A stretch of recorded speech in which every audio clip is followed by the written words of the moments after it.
this that sample spotlight segment that's gonna go to like TikTok and IG is gonna be dope. I loaded all of the clips last night so I can just hit them off the keys one after the other. If it plays out like in reality as it played out in my head, I think it'll be pretty dope. It'll just be so we'll record the show today. We'll stop and then we'll record this separately, and it's like 90 seconds. Have you ever heard DJ Scram? I don't think so. DJ Scram is a guy. He does these mixes. I think I have his SoundCloud. He has all these mixes, but it's amazing what he does with the samples. So he'll mix and he'll play like the first minute and a half of the song that was sampled, and then he'll loop it into whatever song. So like he does like artist specific mixes. So he did like all Cameron. So when Cameron down and out or whatever, he's playing whatever, ooh, and he plays that song, and then all of a sudden ooh, ooh, ooh, and it goes, and I was like, oh my gosh, that was the sample. He kills it. DJ Scram. That's dope. He plays on Sirius XM every now and then. Never heard of it. That's what they tell me. Never heard of it. What? Wow. Really? Wow. I guess no one's buying my Cleveland Cavaliers. My goodness. Ramsey, what up, man? Hey, I'm upset. I got to make another move because Ramsey, I found where Lolo's chicken and waffles was in Las Vegas. I saw it on like Thursday. I was like, there it is. I got to go back. And I never went to Lolo's. So, damn, I missed out. I got to go back. Or I can go to Arizona, one of the two. What's up, everybody? What's up, man? Well, I'm back, baby. Let's go. I'm back and ready to go. It's been too long.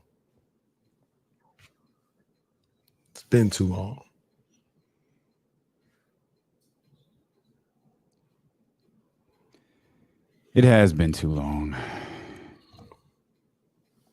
Way too long. Woody Q, appreciate you, big dog. Appreciate you, Brody. MB Andy, appreciate you, big dog. Leezy, what up, man? Will Z, everybody showing love, man. I appreciate y'all, man. Gino. Oh, man. Gino's a fellow Cancer season main eventer, showstopper. That's what we do. We close it out. With it. Cheryl in Baltimore. Oh, bro. Cheryl in Baltimore was at the Home Run Derby. Oh, my. And let me just say, she wasn't in the cheap seats. Of course. Caraway, get the whole Caraway family don't get no cheap seats. Courtside Cheryl. Courtside Cheryl. Yeah. She was in the dugout behind home plate. Her and Magic. Mm-hmm.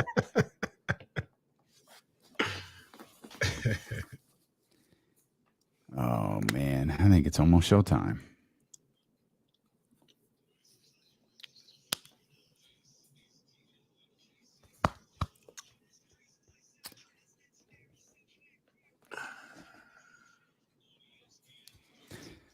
It's good, baby. Welcome in here to the Tuesday, July 26th edition of D-Lo and KC. I'm Damian Borling. Acknowledge me! He's Kenny Caraway? Yes, sir. Acknowledge me. Hey, watch your mouth, woman. Man, welcome back, partner. Hey, man, I'm glad to be back, man. I'm glad to be back. I mean that too, because I was telling Jesse and Damian before, we were talking before the show started and everything, and I was like, this is how you know that you love what you do. Because typically, and I'm blessed. I've been in situations where I had a job. I didn't love what I was doing.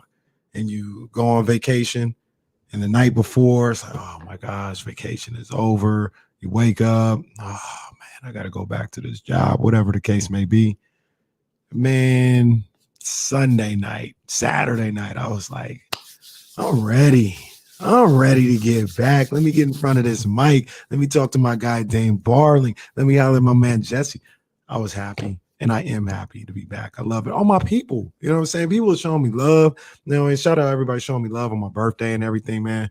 Big ups, man. So all my people in the chatty house that listen, I'm so happy to be back. I really am.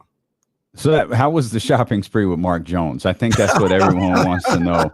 These IG posts with the shorts and the, you know, I'm just saying, like, did you and Mark go to LA to do that? Was that in Vegas? Was that the little look, man? First of all, I can't keep up with Mark Jones. You know what I'm saying? A few of us can. I just got some Stan Smith Adidas on. I ain't no LV loafers on for me. I can't keep up with my man Mark. Very few of us can. You know what I'm saying? But you know, LV, you know, I look, I know some people in high places, you know, that look out. You know what I'm saying? So shout out to them. You know what I'm saying? That's all I can say. That's all I can say. Shout out Mark Jones for taking my man KC shopping for his birthday. So the trip was it? I forgot to ask you this when we talked yesterday. So I kept seeing. Did y'all play like Isaiah Thomas? Like Isaiah Thomas was out there he was in Vegas for an AAU tournament too, and I think I don't know if it's his team, the team he was coaching, his kid. I don't know what it was, but I think he said they were 9-year-olds. Well, the thing about Las Vegas in the summer, particularly in July, is, I mean, that's the best. You want to talk about Mecca? That's the basketball Mecca, at least for the month of July. Between NBA Summer League, sometimes, you know, in certain years they got the USA basketball team doing their workouts and training camp out there, and then all month long they have basketball tournaments. All month long. And there's like 4 of them every week. It's not just, oh, this week is Bigfoot's week and then next week is big time. No, there's like 4 different tournaments every single week through the months of July. So he was out there. I think there was like 3 last week that was going on. And it, like, I talked to a couple of people and they talk about the refs, right? So the refs for these tournaments, these tournament coordinators, the refs are like, I saw a couple that I knew from Sacramento that I hoop with, and I was talking to them. I was like, "Oh, you reffing out here? Okay, that's what's up. Like, you going back on Sunday?" They're like, "We're going back on August 1st."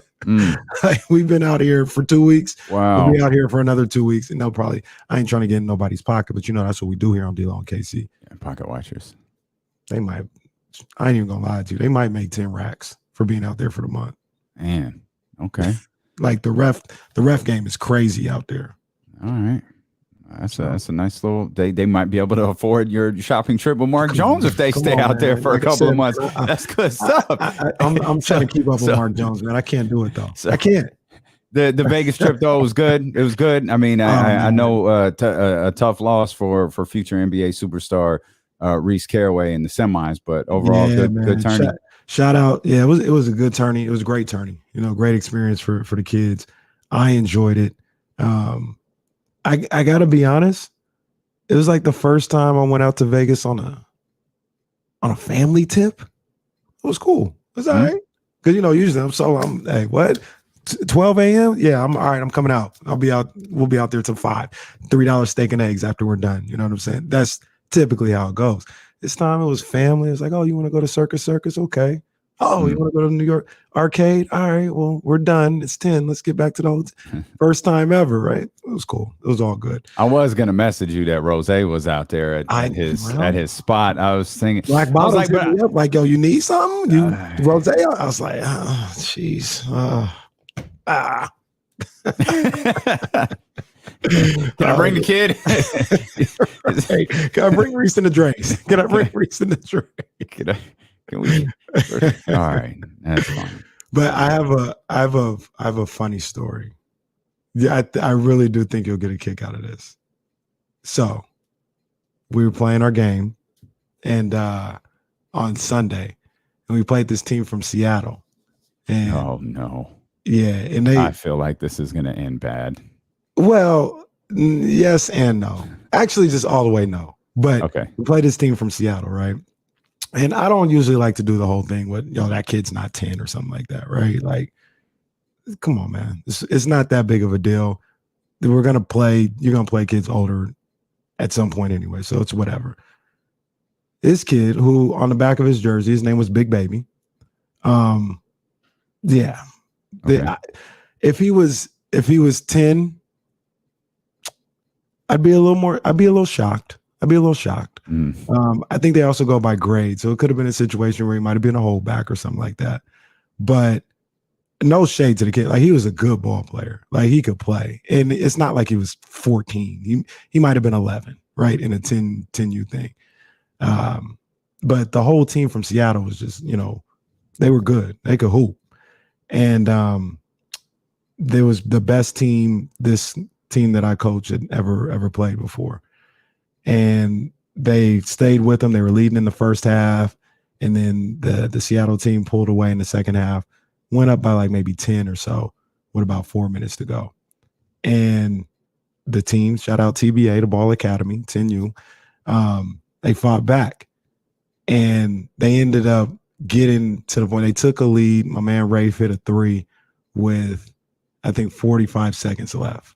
And the gym went nuts. It was turned up. The gym went nuts. They came back. They're about to beat this team that's like really good from Seattle. And the team from Seattle, they came, made a couple free throws on something, and then they had a last second shot opportunity. Kid goes, throws in like a running right-handed hook off the backboard and in with 3 seconds left. And that was the game, right? And the TVA team, my boys, they come and they're just dejected and they're upset. And, I console them and I'm like, it's okay or whatever. So we get out the gym and we go to a little spot where I'm talking to them.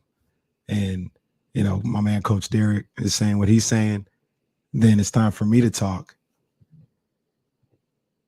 Little Willie Green. Little Willie Green. Oh no! Oh no! Why? A little Willie Green. No? But why? Why that man out there crying like that? Why he out there? It's just what's he out there crying for? His team lost in the playoffs. A little Willie Green. Now, here's why I say a little Willie Green, because I made it off the court. Well, let's be clear. Willie Green wasn't TOing this joint out there. Like, it was just a little. Jesse. No. Willie Green on the court. No, that's cap. It was not. He was not. Y'all, see, that's what you get. That's what you get. So I made it off the court. I was dapping up my people. Everything was good. It was all good. It was love in public. And then I got with my boys and they were so hurt. And I felt so proud of them because I be on their head. Mm-hmm. I pushed them. Mm-hmm. I pushed them hard. And we've been doing it for months. And I'm on their head constantly. And all I ever want them to do is to work hard and get the best out of their abilities. And they did that on Sunday. And I was so happy. I was so proud. I wasn't boo-hooing, but I was trying to hold them back. One fell down or whatever. And I was so proud of them. I was so proud. I wasn't expecting that. I was so proud of those kids for the way they competed and balled out the way they did. Yeah, little Willie Green. You owe Willie Green an apology. I didn't do it on the court. I'm watching Willie Green right now. Willie Green is composed until he gets like 14 seconds left. No, Cap, he gets over to he's composed-ish. And then he gets over to Monty.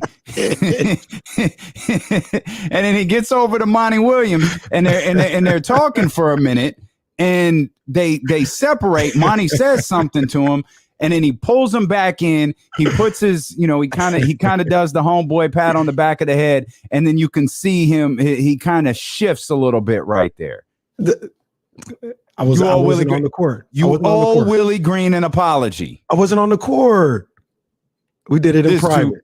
Jazz on here. I just gave Reese a rundown about crying. To only turn around and see KC crying during the speech. That's a little cap because I wasn't crying. There was somebody set it up earlier. It was just a little thug tear that came down. Just a little thug tier. Tyler said, just a little thug tier that came down, like Denzel and Glory. You know what I mean? But I had to let them know I was so proud of those kids. I really was. Because I ain't going to lie, I be on their head, man. I push them really, really hard. And Coach Derek does the same. And it's always to just get the most out of them. And that was like the culmination of what we've been doing this past year. They played their asses off. I was so proud of them. Stop it. Wait, stop it. Man, go ahead, read it. If you ain't gonna read it, I'm gonna read it so the radio audience knows. Eyewitness says bloodshot, red eyes, and all. That is cap. Jesse, you want to weigh in on this? You want to weigh in on Willie Green Caraway? Oh, y'all are There's a difference. He was not distraught. But he couldn't be consoled. He was that is cap. That's such a lie. I'm watching him right now.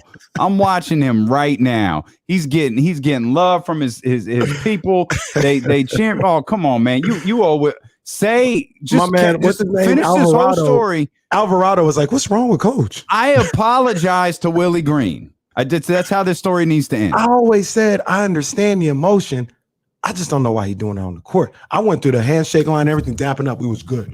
Just chin up. I was fine. Ain't nothing going on. And then when I got in the back, I saw how upset they were. But I was proud of them and how they gave everything. That's what got me. I was good during the handshake line. Willie Green wasn't good during the handshake line. I'm sorry, Willie Green, for the way I treated you because of your emotional reaction to your team losing to the Phoenix Suns. I didn't even treat Willie no kind of way. I didn't understand that one. Why are we crying? Why? There's 35 seconds left in the game. That's not what. Leave that man alone. You should. It's unbelievable.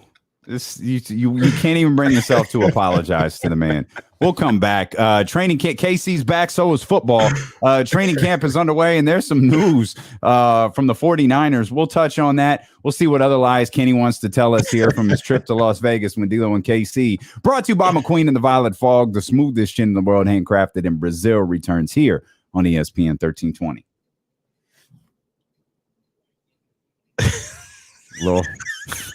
Little Willie Caraway. Oh man, see what we could do. David Garcia put it on her shirt.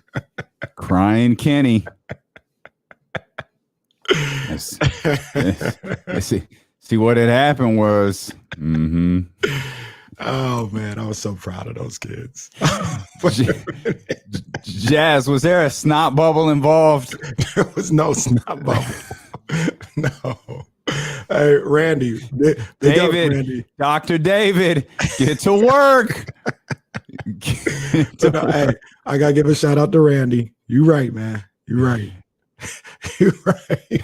To the other team in Seattle. Congratulations. Oh my God.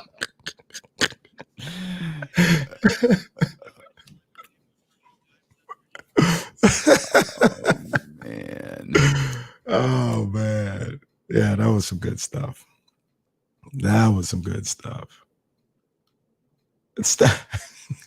Stop it. The cap. That's comedy. The cap.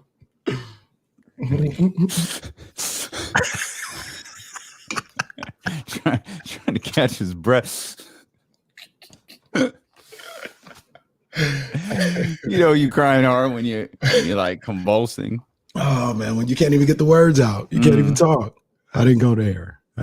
Just like I said, Denzel and Glory. Just yeah.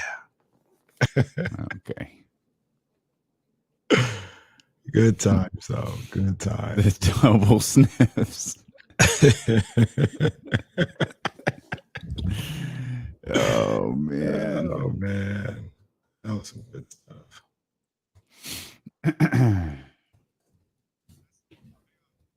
Did. Yeah. I had to hold on to that. I was like, yeah, I was wondering, I was like, should I tell him during a commercial break? I was like, nah, we'll put it on the air. We'll put it no, on that wax. that was a solid open. We'll put it That on needed wax. to be on the air.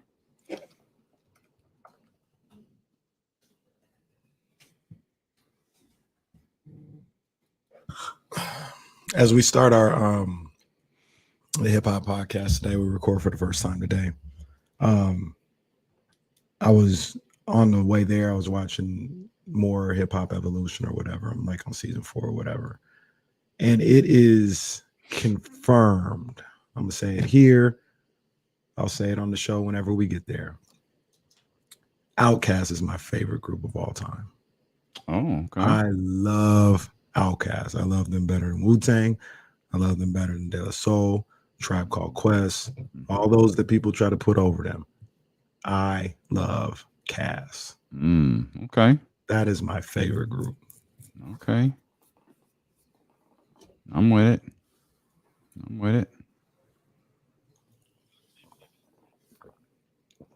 Uh-oh, it's up. Oh boy.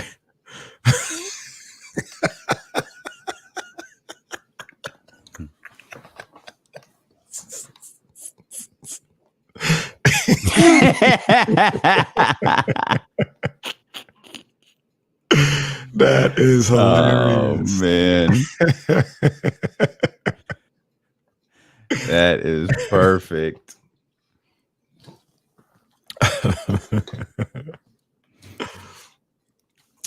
Oh, I had a birthday celebration at the house with the family since I wasn't here.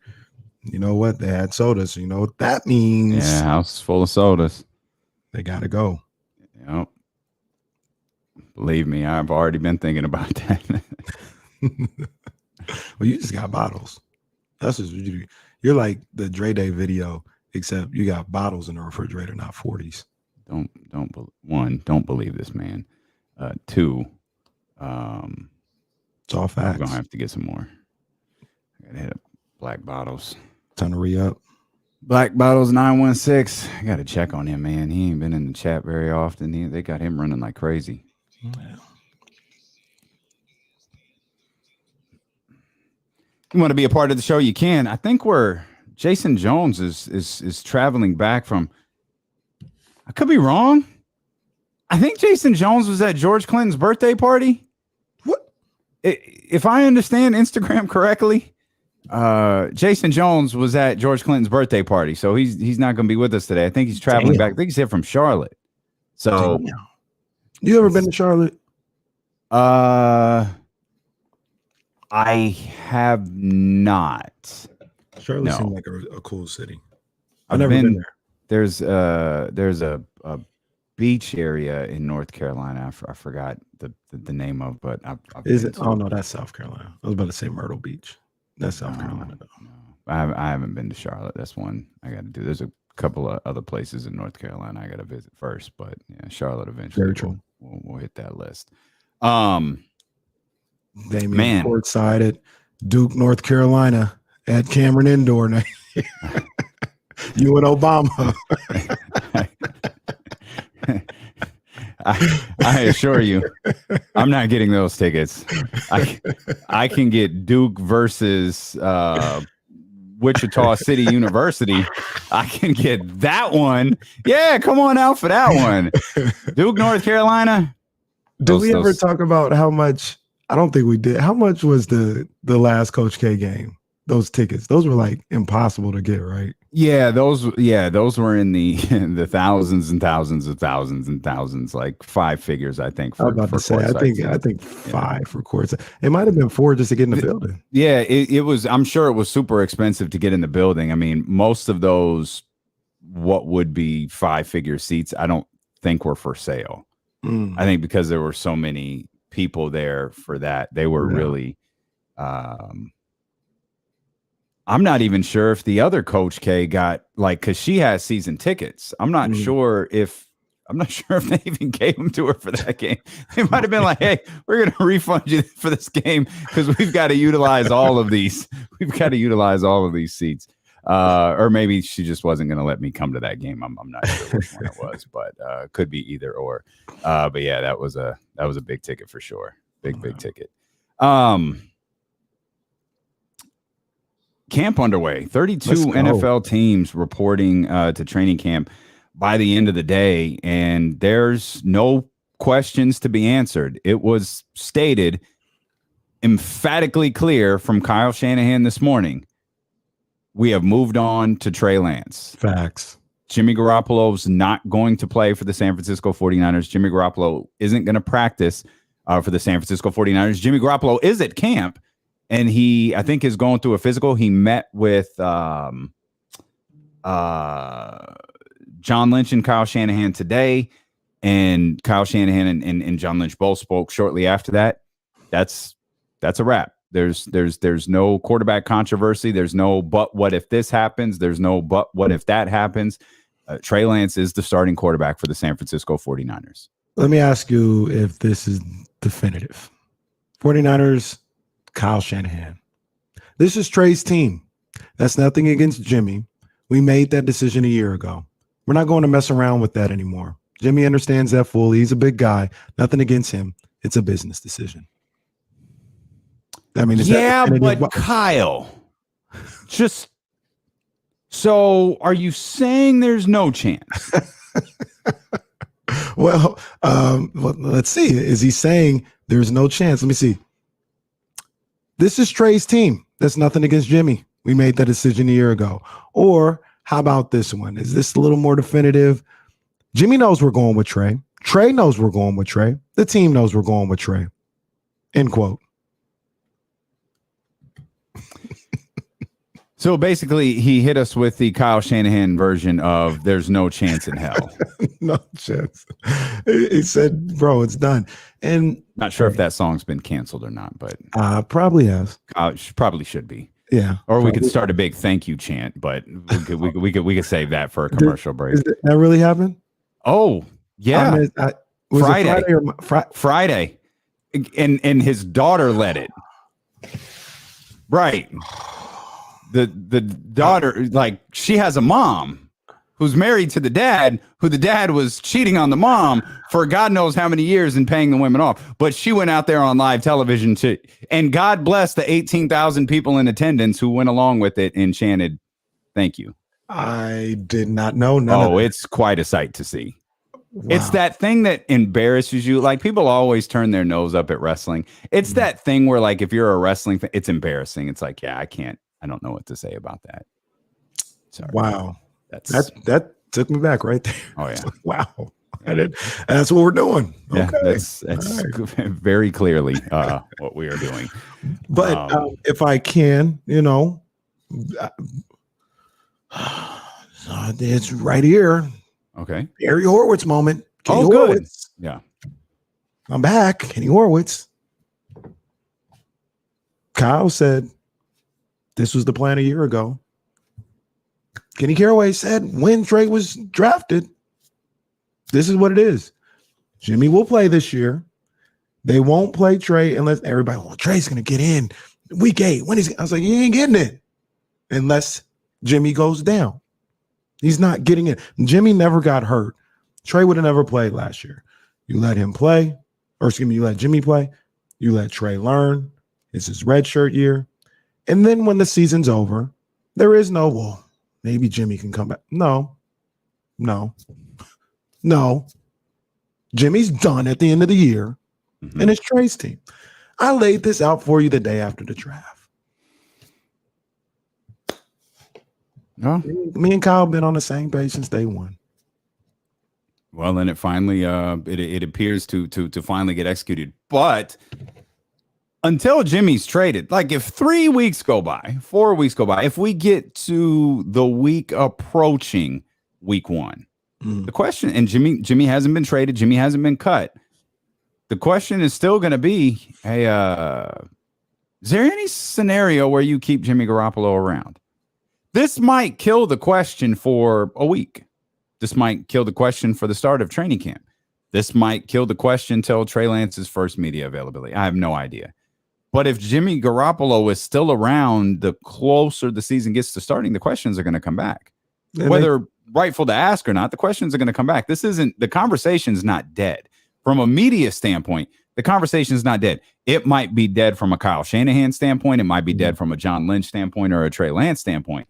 But it's not going to be dead from a media standpoint. They're going to find a way to keep this alive as long as Jimmy Garoppolo still is employed by the San Francisco 49ers. Well, let me answer that for you. Absolutely a scenario where he comes back and he plays for the 49ers. There's a scenario. I do not think that there is. No, there is there absolutely there is. Because one thing that I'm confident of is John Lynch, especially if they haven't done it by now. John Lynch, Parag Marate, Kyle Shanahan, they're not going to just give Jimmy away.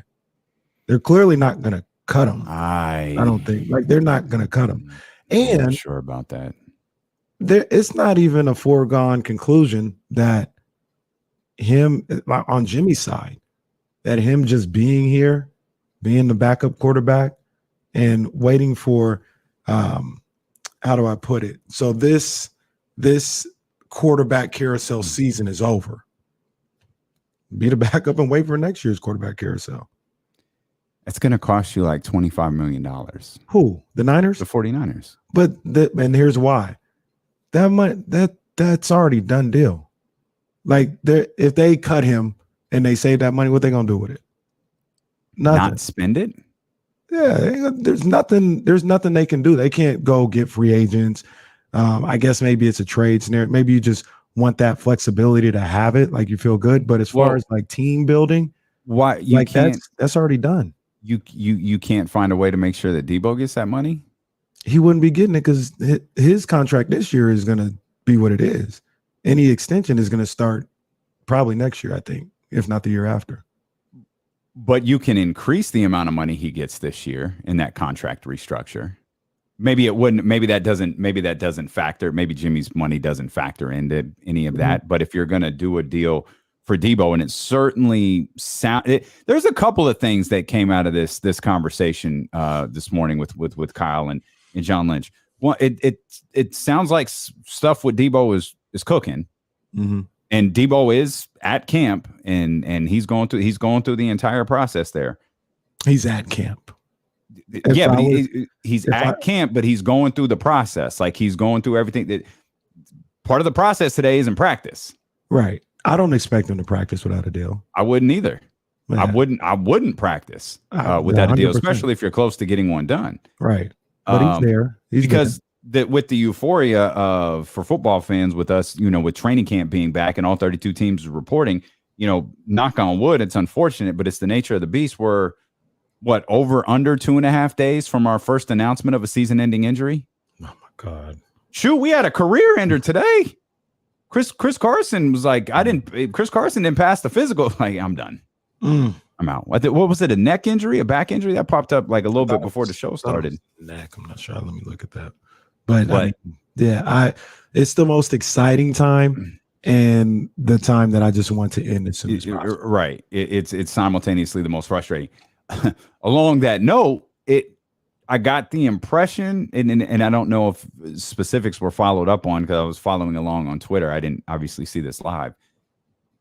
Sounds like we might get something regarding D Ford here in a couple of days. And I think the phrase used was a D Ford transaction. So it's about time. That is either retirement on D Ford's part or some sort of action by the San Francisco 49ers. Yeah. But it sounds like there could finally be some resolution with a trade that just absolutely did not work in the San Francisco 49ers favor at all. I always push back on that because it was only 1 year, but that 1 year should have netted you a Super Bowl. But it didn't. No, it didn't. But because of that, I'm not going to call it a failure. But did you do that move for 1 year? Was that always the idea? No, I don't think so. But it might have been for 2. Like, maybe you thought you get 2, 3. I don't think you thought. I could be wrong. I because of his injury history, though, I would never have expected to see the life of that contract. That's not what I made that trade for. I made it for 2 years or so. And to be honest with you, if I'm Kyle Shanahan and John Lynch and being very truthful with myself, he helped this team surpass where I thought they could get. I don't believe, because I know I didn't, and I'm pretty sure they didn't. They didn't believe in 2019 they could get to the Super Bowl. They thought they'd be good. Mhm. They thought they could be a playoff team, but they didn't think they'd have the number one defense in football. In some respects, a historic defense, and a defense that got you 5 minutes away from winning a Super Bowl. They thought with D Ford will help. It could be a playoff team, maybe a wild card team. Maybe if everything goes right, we win our division and see what happens after that. They were a dominant football team. And like I said, in some respects, they may have exceeded what they thought they could get out of D4. It feels like that contract has been giving them issues, though, for 3 years now. Yes. So Yes, whatever the transaction is on the way for the San Francisco 49ers, I'm confident it's a net positive for the San Francisco 49ers once that deal is behind them. So those are a couple of notes that came out this morning, and those that all of that those are all big, very newsworthy things. Kind of a stamp on Trey Lance, progress on Debo, and likely a final resolution to D Ford. Yeah.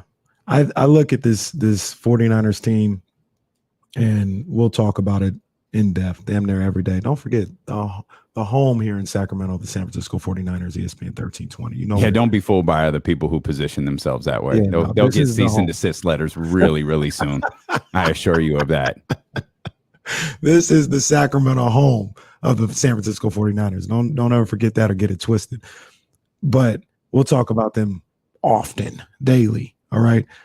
But I'm going to tell you right now, I feel really, really good about this 49ers team. I feel really good about Trey Lance. And I look at it at this type of premise, right? Where it's like Trey, and you guys know I like Jimmy a lot more than most people. If you're telling me that what Jimmy did last year is the floor for Trey Lance, we could get back to the NFC Championship game, right? Like, let's just say that's the worst case scenario for Trey is he's average. They got to dink and dunk. They got to work this whole offense in spite of Trey Lance, because that's what people used to always say about Jimmy Garoppolo. They said they had to work that offense around his deficiencies or whatever. Let's just say that's the worst that Trey Lance is. You still got one of the best teams in football, one of the most talented rosters in football, right? Now let's talk about if he's good. Let's talk about if I ain't even saying great. I'm not going to say Patrick Mahomes is second. I'm not making that comparison. But let's just say he's a good quarterback. Man, we got action. We got action in 49er land. So I'm looking forward to it. Who do you think the leading rusher for the 49ers is going to be? Elijah Mitchell. I think Trey Sermon is going to have a good bounce back season. Interesting. I do. He came on in that second half. But yet they still drafted a running back in what? The third round? Yeah. Kid from LSU? Yeah, and I'm for that because with the way Kyle goes about running backs is by committee. Mm-hmm. And I thought they were a running back short last year. Remember, Trey got hurt. And LC probably would have played Trey towards Sermon. the end of the season. Yeah, Trey Sermon. Trey Sermon got hurt at the end of the season, was out for the season with a bad ankle. Mm-hmm. And I thought Elijah had to do too much at the end of the season. The load, he was really good. Like, he was really good, but I thought he had to carry the ball too much towards the end of the season. So getting Trey Sermon back and drafting a guy fits with what they're trying to do. And then you combine that with whatever they do with Debo as well.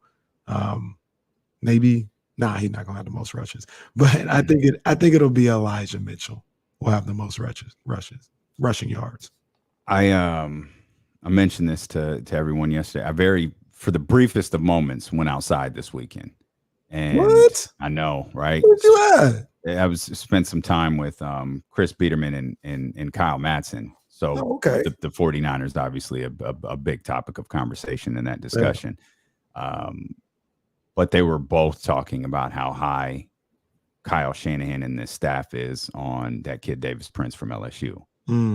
And thinking about that, and I mean, Elijah Mitchell was really extraordinary, obviously outperforming where he was drafted by a long shot. I wasn't willing to give up on Trey Sermon yet, kind of like you. I mean, I take a fat L on him from last year. They both kind of collectively rolled their eyes at that. Like, man, you just might want to accept that's probably over. Now, I don't know if that's based on their opinion, because Kyle Mattson is not a fan of Trey Sermon. And he was just like, I don't get this. Like, I don't see it with this young man. He's really heavy footed, especially when you watch him compared to Elijah Mitchell. Even when you watch him compared to Jeff Wilson, he is very like heavy, almost flat Frankenstein footed around. Right. Whereas those other guys are a little bit more, they're a little bit more limber. They're a little bit more quick. They're a little bit more ballet like. And so, of course, after that conversation, I come home and I start watching, film on this kid from LSU. And it's like, oh, he's far more in the vein of Elijah Mitchell and Jeff Wilson than a bulky, hulking attempt to smash through the middle like Trey Sermon. Yeah. And it's like, okay, I feel like that's a little bit more of it. Made me wonder, like, what did they see in Trey Sermon? Like, why did they go? Because he's so different than the other running backs that they had. And I think you'll appreciate this. And I think it was Biederman who said, Elijah could wind up being the Raheem Mostert type. I think you called him, I don't remember if you called him a Ferrari or Porsche, one of the cars you got in your garage, but he's the one hovering over the city. He's the one who has that 80-yard burst. He's the one who has that big play breakout. He's the guy who kind of takes over that role that Raheem Mostert once had for this team many years ago.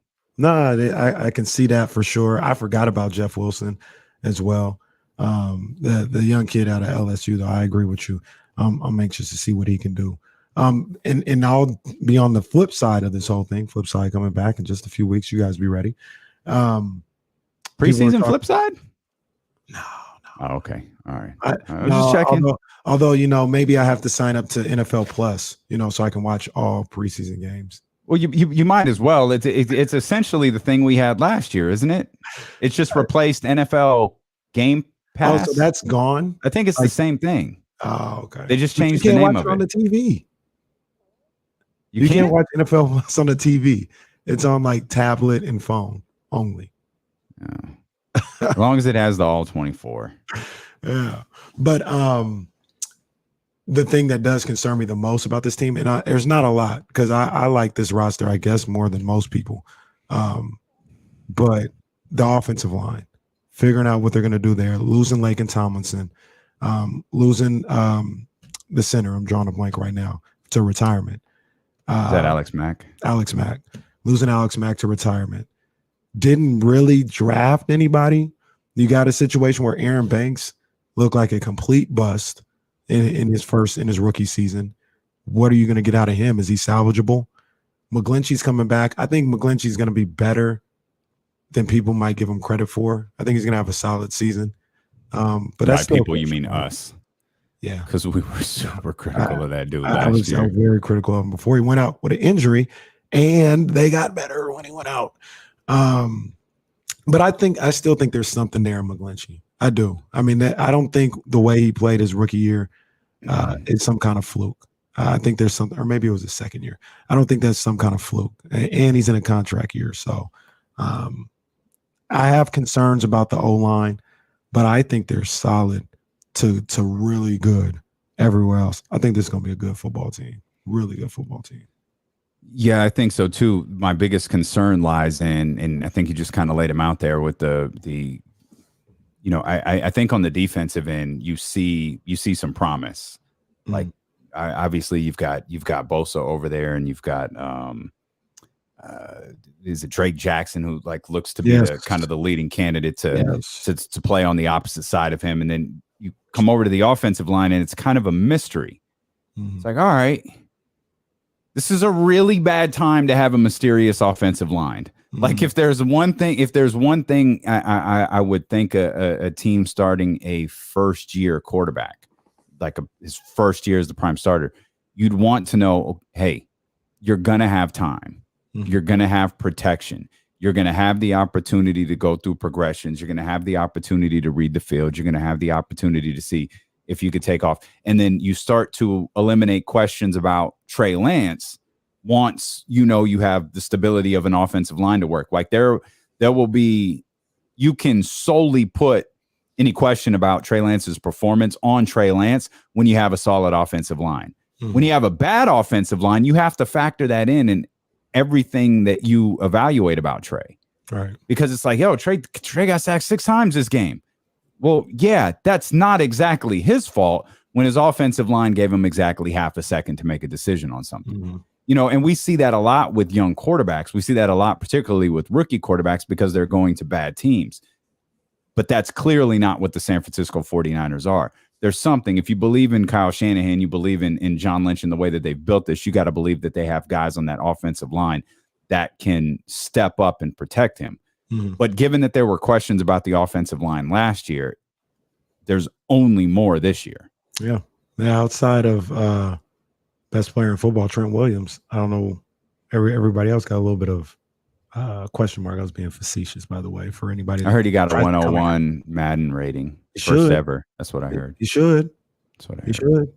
Best player in football. That's what y'all told me. I mean, he's 99. Once again, being facetious. Don't need nobody coming at me. One thing we're not being facetious about is Mark Jones is going to join us coming up at the top of the 1 o'clock hour.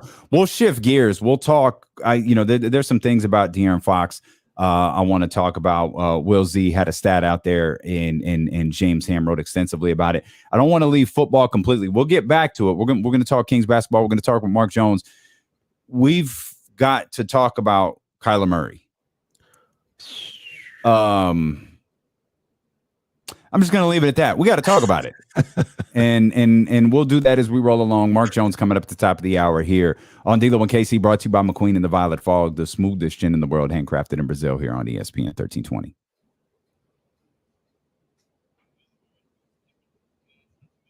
Man, no lie. My goodness.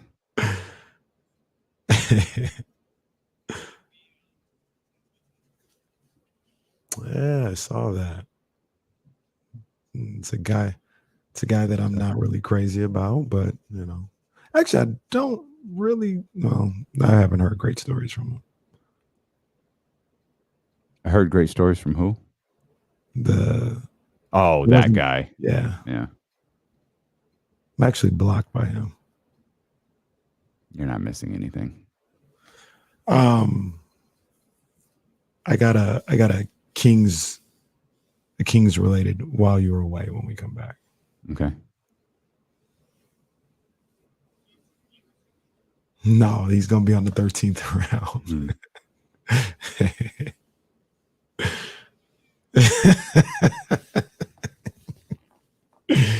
King Rye. It's a funny dude.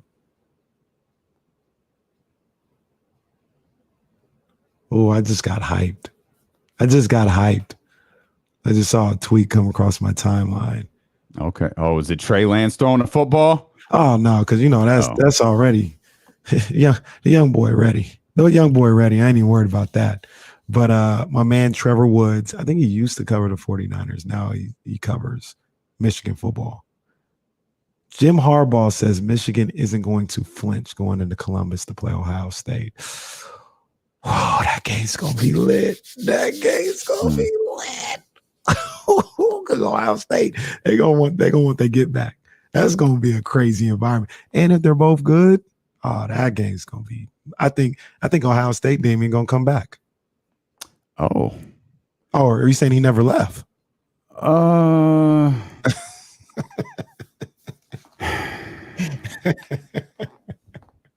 He never left. He's been there the whole time. I guess. I don't know. I saw that. I was like, okay, that's what we do it. We back at it. Jim is right. We ain't gonna flinch going in there. We ain't gonna flinch. John Poles, Ohio State is definitely stacked this year. but Michigan ain't no slouches either. Mm-mm. And I think Mm-mm. I got to get on my, on my recruiting trail. But I think this is the year that crazy quarterback from Michigan is playing, like the best quarterback Harbaugh's ever had. I think he was a freshman last year, and I think he's supposed to play this year. It's about to be lit.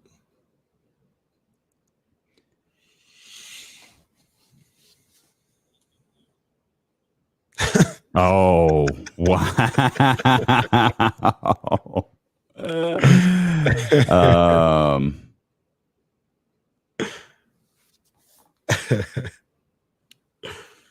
don't know. I'm afraid to answer that one. I don't know.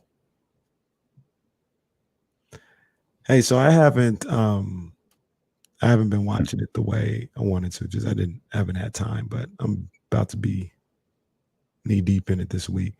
The basketball tournament. I'm watching this game. I guess that came on yesterday between, I think this is Marshall's alumni team and Wichita State. There are so many people in this gym at Wichita State at this arena to watch this random basketball tournament. Is he? Because there's a guy here and he looked familiar. I don't think that's Ron Baker. Ron Baker, he's been out of college for what, about 3 years? No, I think when they played, they played De'Aaron Fox in Kentucky. I think that was the game they lost. No, it was Julius Randle, I think, was that team. I can't stress this enough. I have said this before. I feel like you've been gone, 6, 7, 8, like 9, 10 days. They feel like a long time. I just want to state this to you again. I hate you for introducing me to chaotic nightclub photos. Oh, they're back.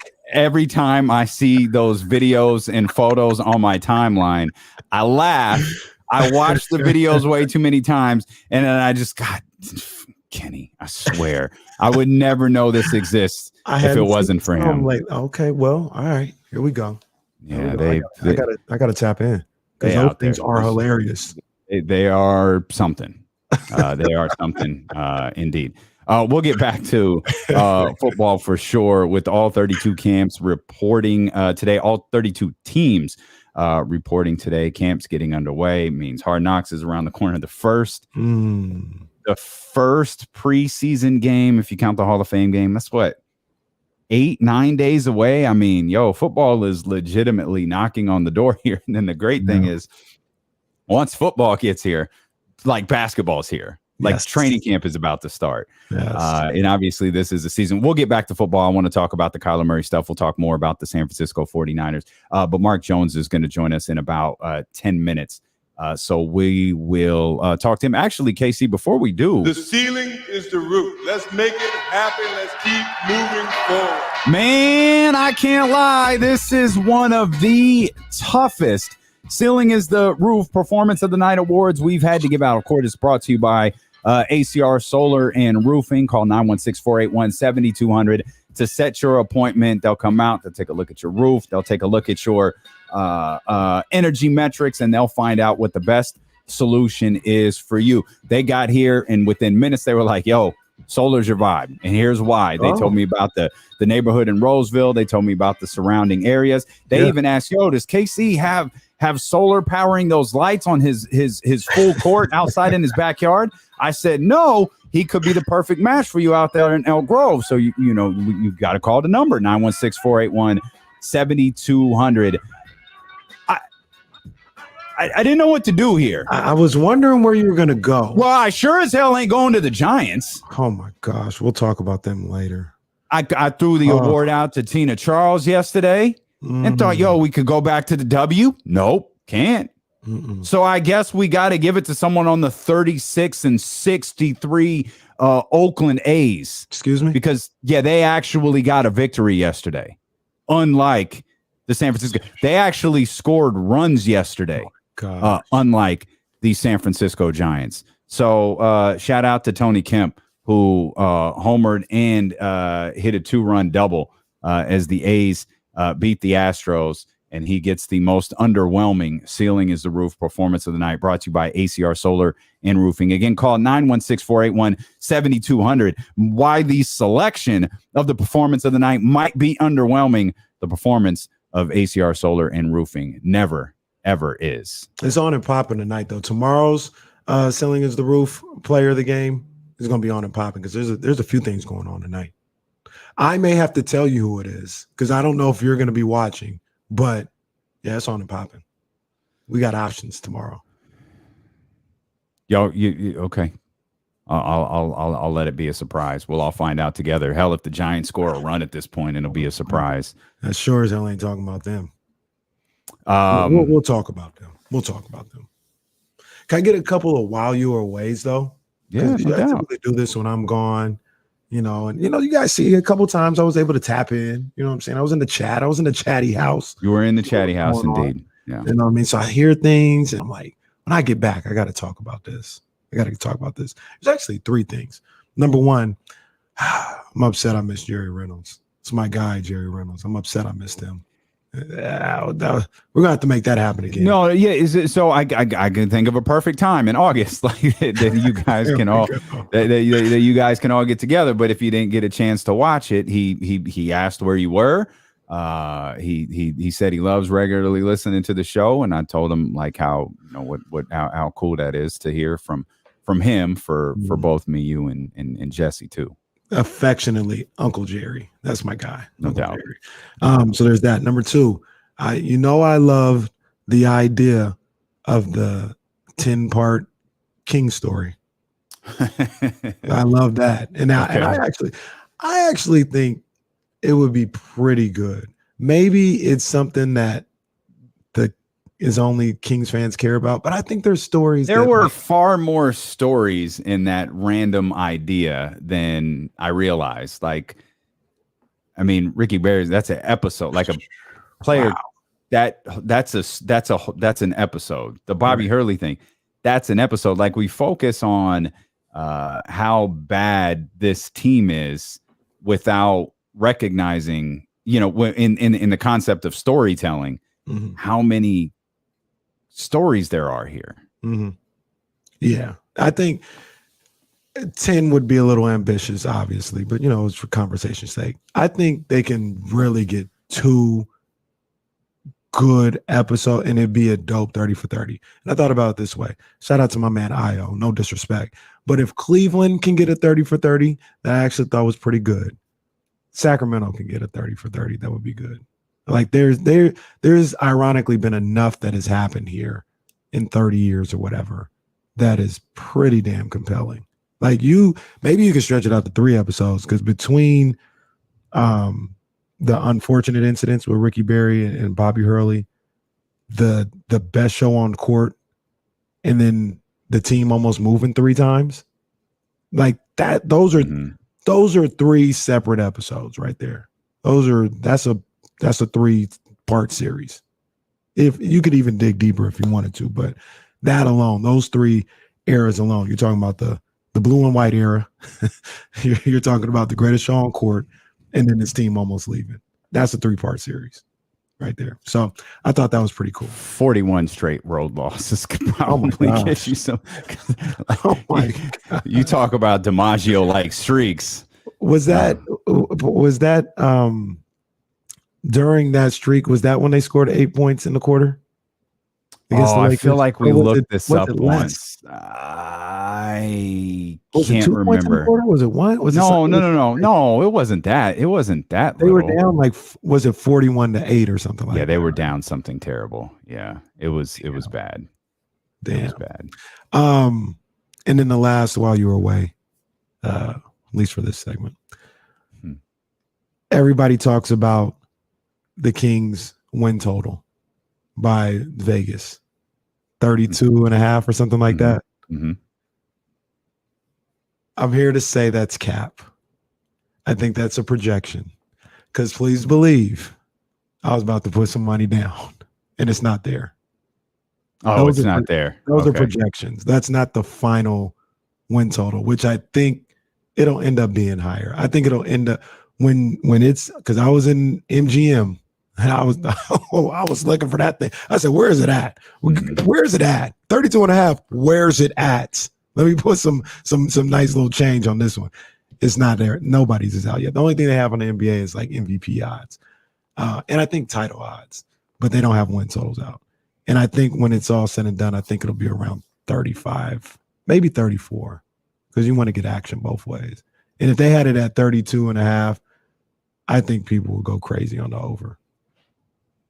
So I think that's a projection right now. That's not actually up. Well, I not at MGM. I completely agree. People would go. Will go in on that. Except allegedly Nick Ashu, which if who hosts that Odyssey betting show. This. What was he talking about? He clearly wasn't familiar with the Kings, and he was looking them up as it came up, and he took the under. He was critical of Mike Brown, who he says has never accomplished anything in the league. Come on, man. I like Malik Monk, but he was a good player on a terrible Lakers team. Had nothing, just absolutely nothing to offer the conversation. Yeah. One thing that I learned during this whole thing, between I wasn't here for the Kings have never played no player in the league has ever faced the Kings in the playoffs. It's like, I have this saying when people start cracking jokes or whatever, Aisha Curry and all this other stuff. No problem with Aisha, but everybody think they Chappelle nowadays. And we're so funny and clever. It's tired. It really is tired. Like, it's not even that clever anymore. Kings haven't been good. All right, cool. Whatever. But it goes on to what I said a while ago, Damian. Kings are one of the most relevant franchises in sports, for better or for worse. Everybody got to talk about the Kings. Everybody's got to talk about the Kings because you look clever. You look witty if you got something to say about the Kings. The Kings are relevant. That's just what it is. So it's all good. But our one of our dear friends in the office is reminding us of another episode that you and I didn't reference. Even James didn't bring this one up. This is like an often like brushed under the rug story, but remember their chief revenue officer like was embezzling money, and was buying like beach houses. That could probably make an episode. I'm not sure. Like, yeah. That was a lengthy piece on ESPN.com. Oh, that was really that's the Kings, huh? All right. So I talk about the Kings over under not really being, or win total not being up officially yet.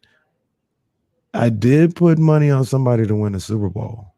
Oh, you know who it is. Wow. Who could that be? I put a little C note. I put a little C note on the Niners to win the Super Bowl. Maybe $900. What did? That's the return. Yeah, I won 900 if they win the Super Bowl. Okay. I don't think that's crazy. I don't think it's crazy.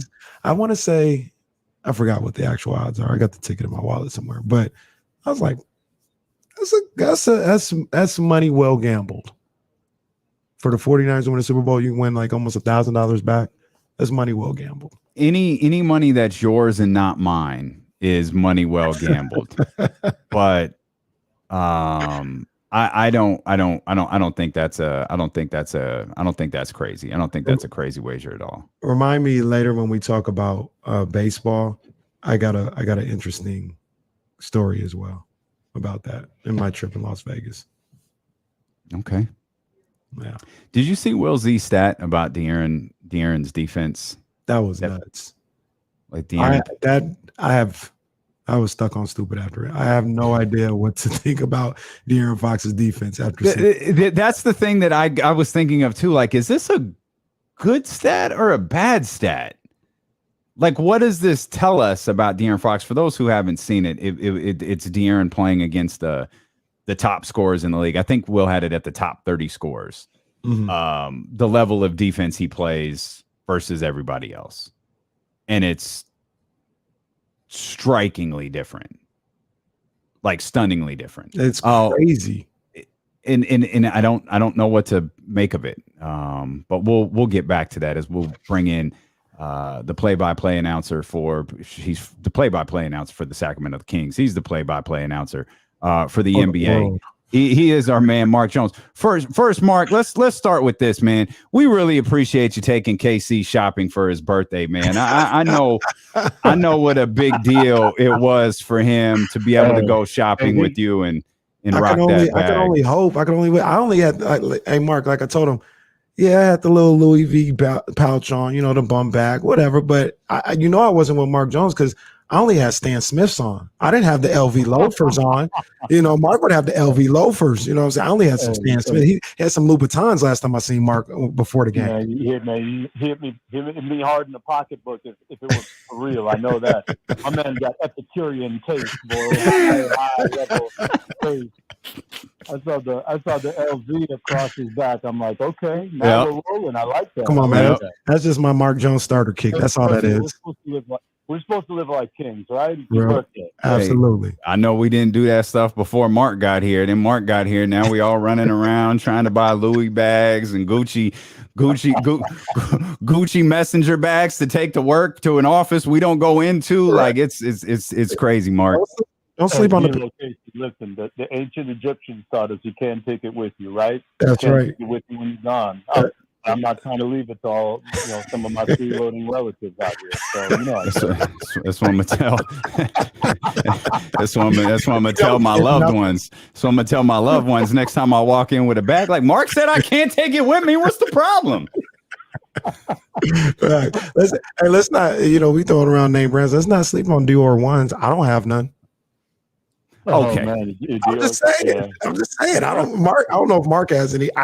I don't have none. Somebody got some. But I did get a look at the new LV collab.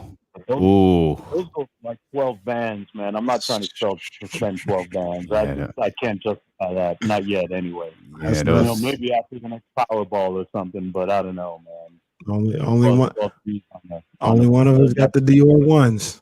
Okay. Ignore this man, Mark Jones. You're listening to D-Lo and Casey on KIFM, West Sacramento, KRXQ HD2 Sacramento, ESPN 1320, driven by Lashes, Elk Grove Dodge, and always live on the free Odyssey app. Mark, you be able to get some, you worked like every game in Summer League. You able to you got some downtime coming your way before we ramp back up? Man, it was fun. I love doing Summer League, man. It's a chance to connect with NBA family and talk to players, coaches, and get around and spend a lot of time with our Sacramento people there in Las Vegas, and it was fantastic. I did pretty much 2 games a day, was there the entire time, 11 days, had a couple of days off during there, and since then came back and just decompressing, man. I'm not I hit the off switch and trying to keep it on off for a while. I was in Miami for the Miami Pro League and watched some good pickup there the other day with Bam Adebayo, Darius Garland was playing, Dennis Smith Jr. trying to get back in the league, Michael Beasley, a bunch of guys, a bunch of NBA players. Because I'm just addicted to the gym, man. I love being in the gym and being around the fellas. And I'll probably turn back up in the next couple weeks and start looking at what's happening and what's coming down the tracks for the NBA season, and get ready for our guys to do some great things this year.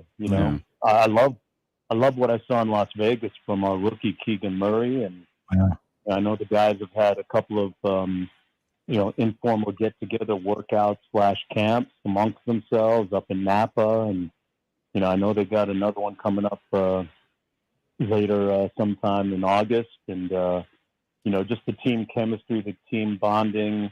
I think that's really going to reap some rewards. It's going to get us off to a faster start than maybe in previous seasons, something that is sustainable too, not just after the first 10 or 11 games. Yeah. Mark, you talked about Summer League, and you were on the call for the Summer League game of the year, maybe of the last 5 years. The Murray Miracle in the Desert, as my man Mark Jones would say. Tell me about that moment, because it really was crazy, like to see not only the shot and the comeback, but the atmosphere that seemed to be in the Thomas and Mack Center. It seemed like everybody was into that game and into that moment, and the place went wild. What was it like being on the call for that one, man? It was fantastic because, like it looked like the game was over, so Doris Burke and I are preparing for our post-game hit, our post-game Sports Center hit, and we're thinking down the road, okay, here's what we're going to do, blah, blah, blah. And all of a sudden, a bucket, a steal, a three, a bucket, and we're in double overtime. And I was really impressed with, Jordy, the way he coached the team, A, and B, the poise of Keegan Murray to get his feet set on that three and send the game into extra time. And Kada, who was unbelievable during Summer League the entire time. I think, he's the number 2 story coming out of Summer League, just the way that he was able to be impactful at both ends of the floor. I did one game in the Cox Pavilion, the smaller gym that we played. I think it was the Pacers. And I remember one sequence, he had three blocks in one sequence, So, but getting back to that game, it was great to be able to see the fight, the way that the Kings came back and tied the game, sent in this double overtime, and that controversial replay review that ended up not being a Banchero foul that kind of led to them winning it. That was really, I think, irrelevant when you look at the overall performance of the way Sacramento played, which was great. Obviously the team played well. You mentioned Kada, Keon Ellis, but Keegan Murray, not only the way that he played in Summer League, earning Summer League MVP, but specifically the way that he played against guys like in that particular game, Paolo Banchero, against Chet Holmgren, against some of the other top picks in the draft, had to have been a real eye-opening moment for some Kings fans to see how he measured up against those guys who were just talked about leading into the draft nonstop. Yeah. I mean, I didn't get a chance to call the game against OKC. I was across the way calling another game that day for ESPN, but I went back and watched it, and he gave Chet work. I mean, with the capital W, I mean, he. I love the way that he moves off the ball and sets up his defenders to get open off of pin downs, wide pin downs.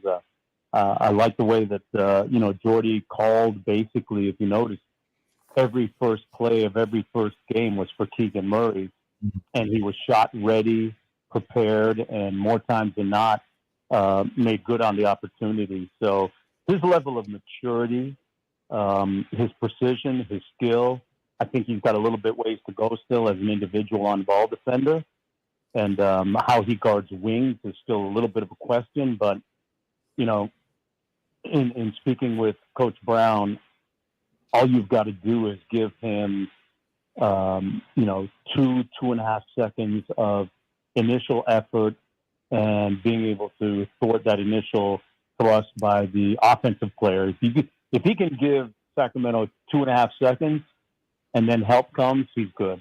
Yeah. So, there's a reason why he was a Summer League MVP, and I was one of those people that voted for him. And people are going to call me a homer. Yeah, go ahead, but the kid deserved it. He was with it. No, I'll call you somebody that knows what the hell they're talking about. That's what I'll talk about. That's what I'll call you, Mark.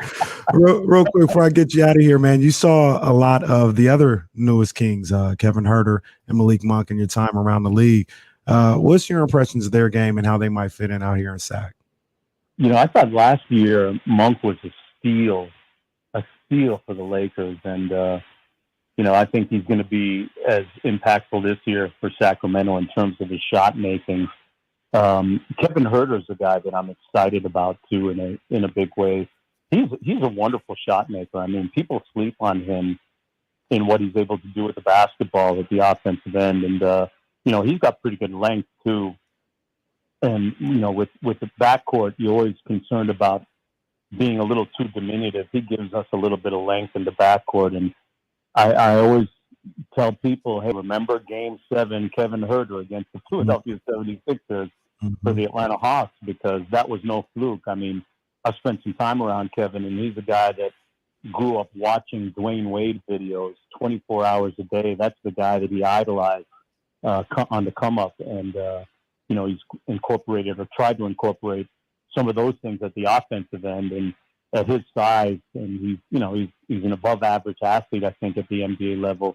I think that was a great move by Monty McNair. So he and Malik Monk. If you look at this roster, guys, between now and where it was a year ago at this time going into the season, Monty's done a fantastic job of turning it over. And, I think this is a team that is slotted for anywhere between 6 through 8 in the playoffs, because I know Mike's going to do a great job defensively, and it starts with De'Aaron Fox. He had De'Aaron Fox at the Adidas camp as a youngster, and he coached him at that camp amongst other kids like Bam Adebayo and some other, 5-star kids. And Mike has told me that he thought that De'Aaron moving forward would be more impactful, even as a defender, than he would as an offensive player. He thought that would be his main skill. So the two of those guys have talked, and De'Aaron's going to be at the point of attack a much better defender than he was in previous seasons. We're going to see the best version of him this year, and that really excites me. Mark, you keep us on top of our game, man. We appreciate you so much. Enjoy these next few weeks, man, before we get busy again. Hey, listen, just make sure your partner there doesn't empty the shelves at the Louis. Hey, I can't make no promises, bro. I can't make no promises, dog. I can't promise that. Like I said, that's my Mark Jones starter kit, man. This is my Mark Jones starter kit. That's all. Next thing you know, he's gonna be out here drinking Louis the 13th, like drinking Louis the 13th on a Tuesday. They said you guys took the last bottle off the shelf. Mark, we appreciate you, my brother. Thank you. Take care, Mark. You guys keep up the fantastic work, man. Talk to you soon. All right, that's our brother Mark Jones right there. He said, "Is that true? You took the last bottle of Louis the 13th?" You took it, man. That wasn't me. That wasn't me. We talking to Mark. We talking to Mark that one day. Mark said, "I had a little Louis the 13th tonight." It was like Wednesday. I was like, if Mark Jones is drinking Louis the 13th on a Wednesday, what the hell does that man do on Saturday? What does he do when he wants to turn to celebrate? What do you drink when you invite people over if you got Louis the 13th flowing on a Wednesday? Like, my goodness. Man, Mark Jones, he too smooth, man. He too smooth. My boy Mark Jones, smooth, man. He's so great for this city. He might be bad for us personally. We're the most influenced 40-year-olds on the planet, but he's so great for this city. He talked about Mike Brown's defensive scheme starting with De'Aaron Fox. We'll talk about that when we return here on D'Lo and KC on ESPN 1320. Oh, man. Leezy, there's no need for this. Leave that man alone. Leave that man alone. Let him be in Cleveland. That's a call for. Leave that man alone. Yeah, bands. I haven't been a Henny drinker for decades now. I keep it at the house, but it ain't for me. It's not my bag. That's simply what it is. It's not my bag. Not my bag. That's what it is. Gwitty, you know what it is, man. That's what we do out here, man. You know what I'm saying? That's how we go. That's how we roll. Get a wider view. Let's go. You see it. It's that time. I think this time last year, that's when we went to Atlanta, huh? It was like last week of July or something like that. Okay. I'm sure there's some pictures that will tell us. No, we just posted. That's when we came back to London, and it was like, whoa. Oh, need to slow down. Oh yeah, that.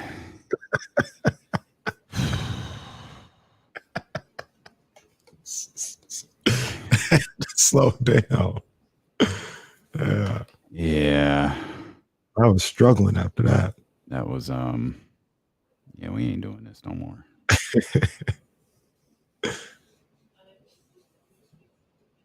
Quiet down, Jasmine. Yeah, good. I mean, you always got a great July 31st. Fayetteville. One of the most out of nowhere trips I've ever been a part of. Black Well, it's going to be a little bit deeper, but some suckers bounced out on us. some suckers in the Bay bounced out on us. Oh man. Oh man, hey, shoot, let it be known. Y'all go find this little article and let it be known. Be like, fam, this is 8 days old. You're on the late show. Yeah. Yeah, facts. 8 days old. Facts. That reminds me, that was another while I was away, but no, I have to go on the show. Yeah. Vivek ain't never teaming up with the Republic. That ain't never happening. Yeah. James had a little bit more insight into that. I don't want to misspeak, but yeah, that's, I guess not. Even though, to be honest, some people think it's crazy. A lot of people think that, how do I put this? Vivek isn't a good owner. I think he's actually a fine owner. Like, he makes mistakes, but I think he's fine. Like, he's done a great job with this team around everything, but maybe the most important thing is basketball. So, like, I think he could help the Republic, but yeah, that ain't happening. You did, James. You can, if you're watching, just rewind 17 minutes, or you can catch it post show or whatever. But yeah, it's there for you if you want to go back and listen. Leezy wants to know, do I think the Eagles got better? AJ Brown, he's a beast. I just don't know about the quarterback. We got a good amount of them, so I could say that now. I don't know about the quarterback.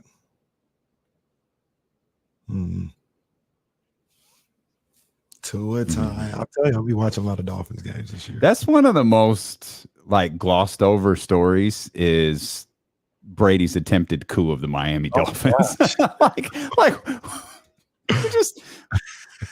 we just gloss over that like it's no big deal. The attempted Sean Payton, Tom Brady coup. So we got to just bring this conversation. We'll get to De'Aaron Fox in a second. We're just talking about how the most glossed over offseason story is the attempted coup from Tom Brady on the Miami Heat or Miami Dolphins. I mean, the Miami Dolphins, and how no one talks about it. No, not at all. And this to me is a major story. This would have, I'm not usually that invested or interested in Tom Brady. This would have been crazy. This would have been nuts. And the only reason, Damian and Jesse, tell me if I'm wrong, the only reason it didn't happen was because the Brian Flores Black History Month came around.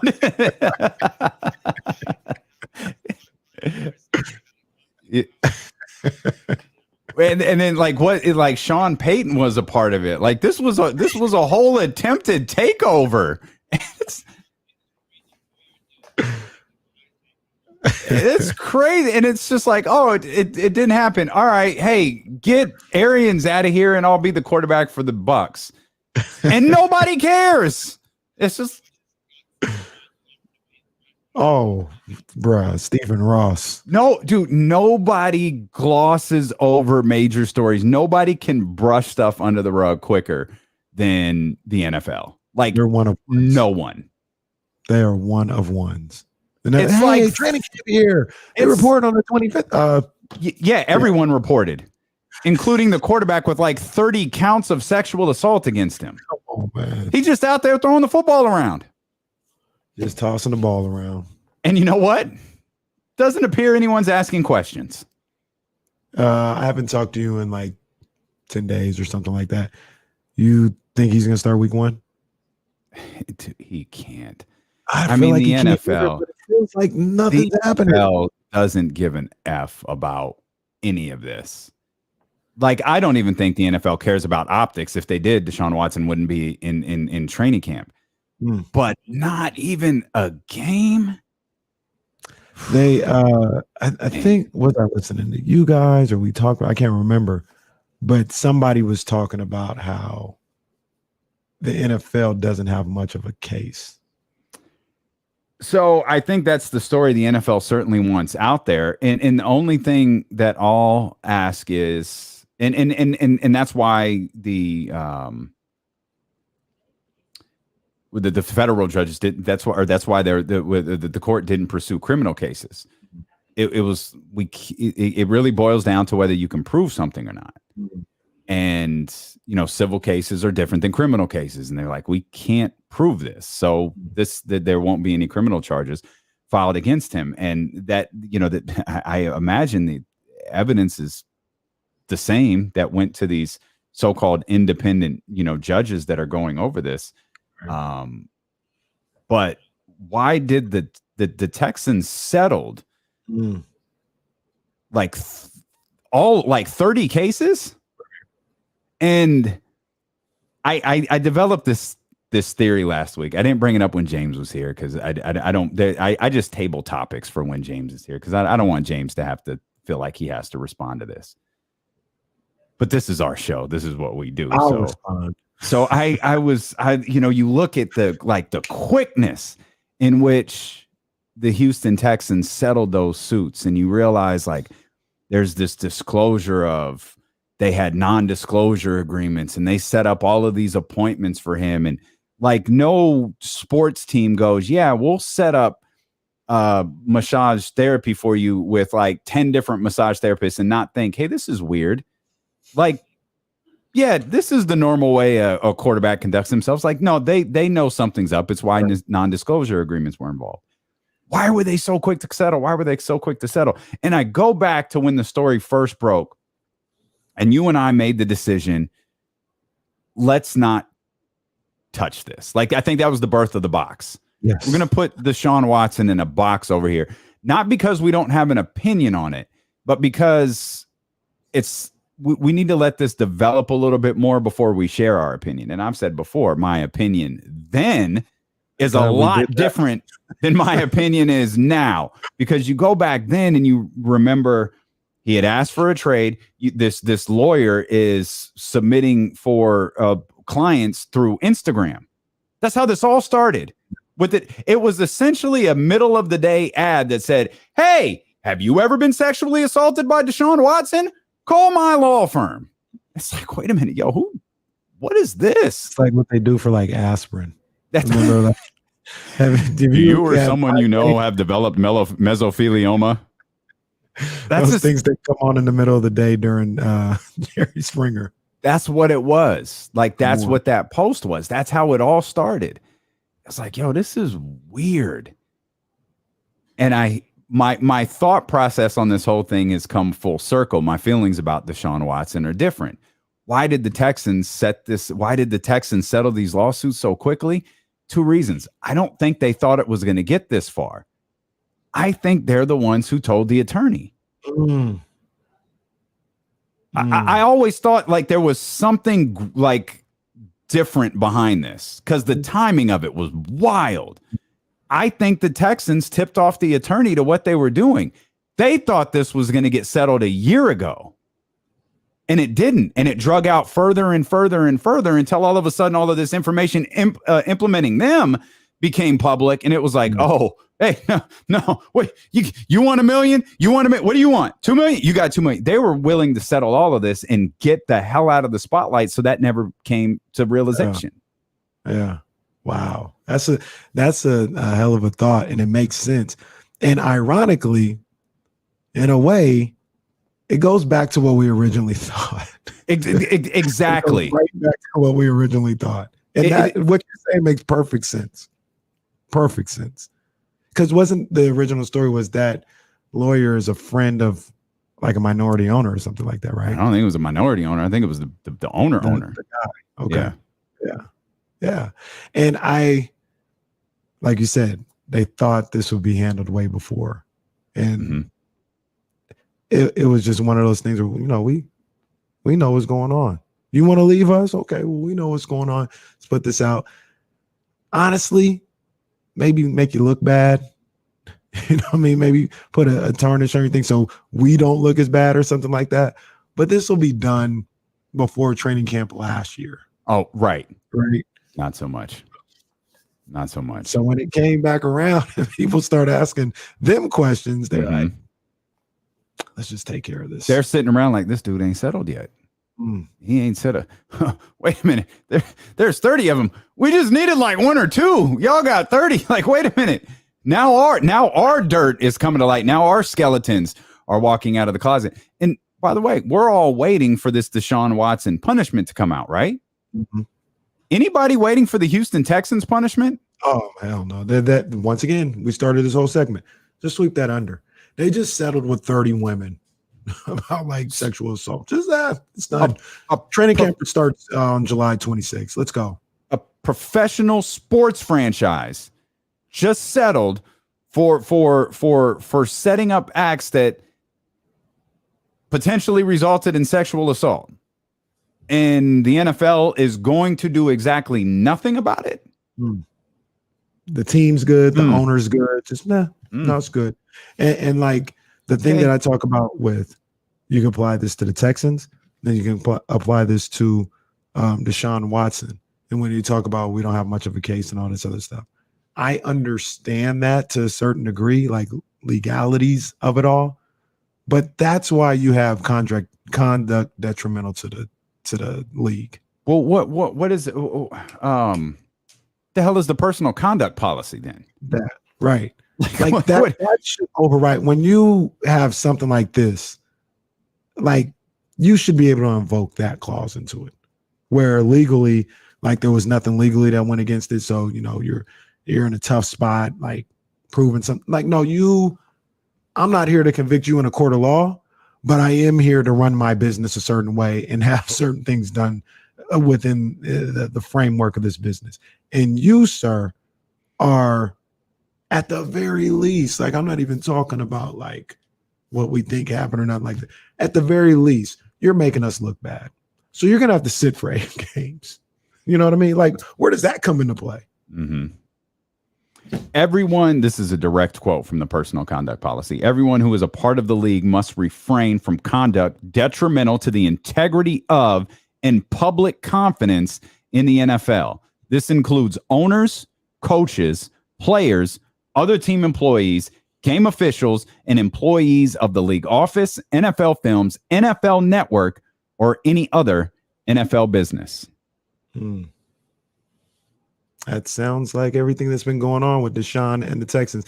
And Leezy in the chat, let's not forget the ultimate sweeping under the rug. Dan Snyder just around here still owning the team. Still, yeah, ain't nothing. Dude is getting called to Congress, and he just out here selling season tickets. Oh, boy. Julio Jones is signing a 1-year deal with the Tampa Bay Buccaneers. Oh, that's kind of that's a 78-year-old wide receiver quarterback combo right there. 45, soon to be 45-year-old Tom Brady, 33-year-old Julio Jones. I think Julio got a year in him. I do too. I like the Julio sign. I saw something yesterday where we'll see what happens and we'll see when he can come back. But I think it was a real tweet. Somebody said there's mutual interest between Odell Beckham and the 49ers. But I thought didn't he sign, or is he still a free agent? Odell Beckham's a free agent. I thought he signed. I don't think he signed with anyone. I don't. That's why know I was like, really? Odell ain't gonna play this year, is he? That's an ACL in February. I think he can come back. I think he can come back second half of the season. Now, how effective he's going to be or whatever, I don't know, but I do think he can come back. Man, Odell. Is Odell DeMarcus? Oh, like is he? I hope not. I think Odell is DeMarcus. Man, ACL surgeries. What happened in Cleveland?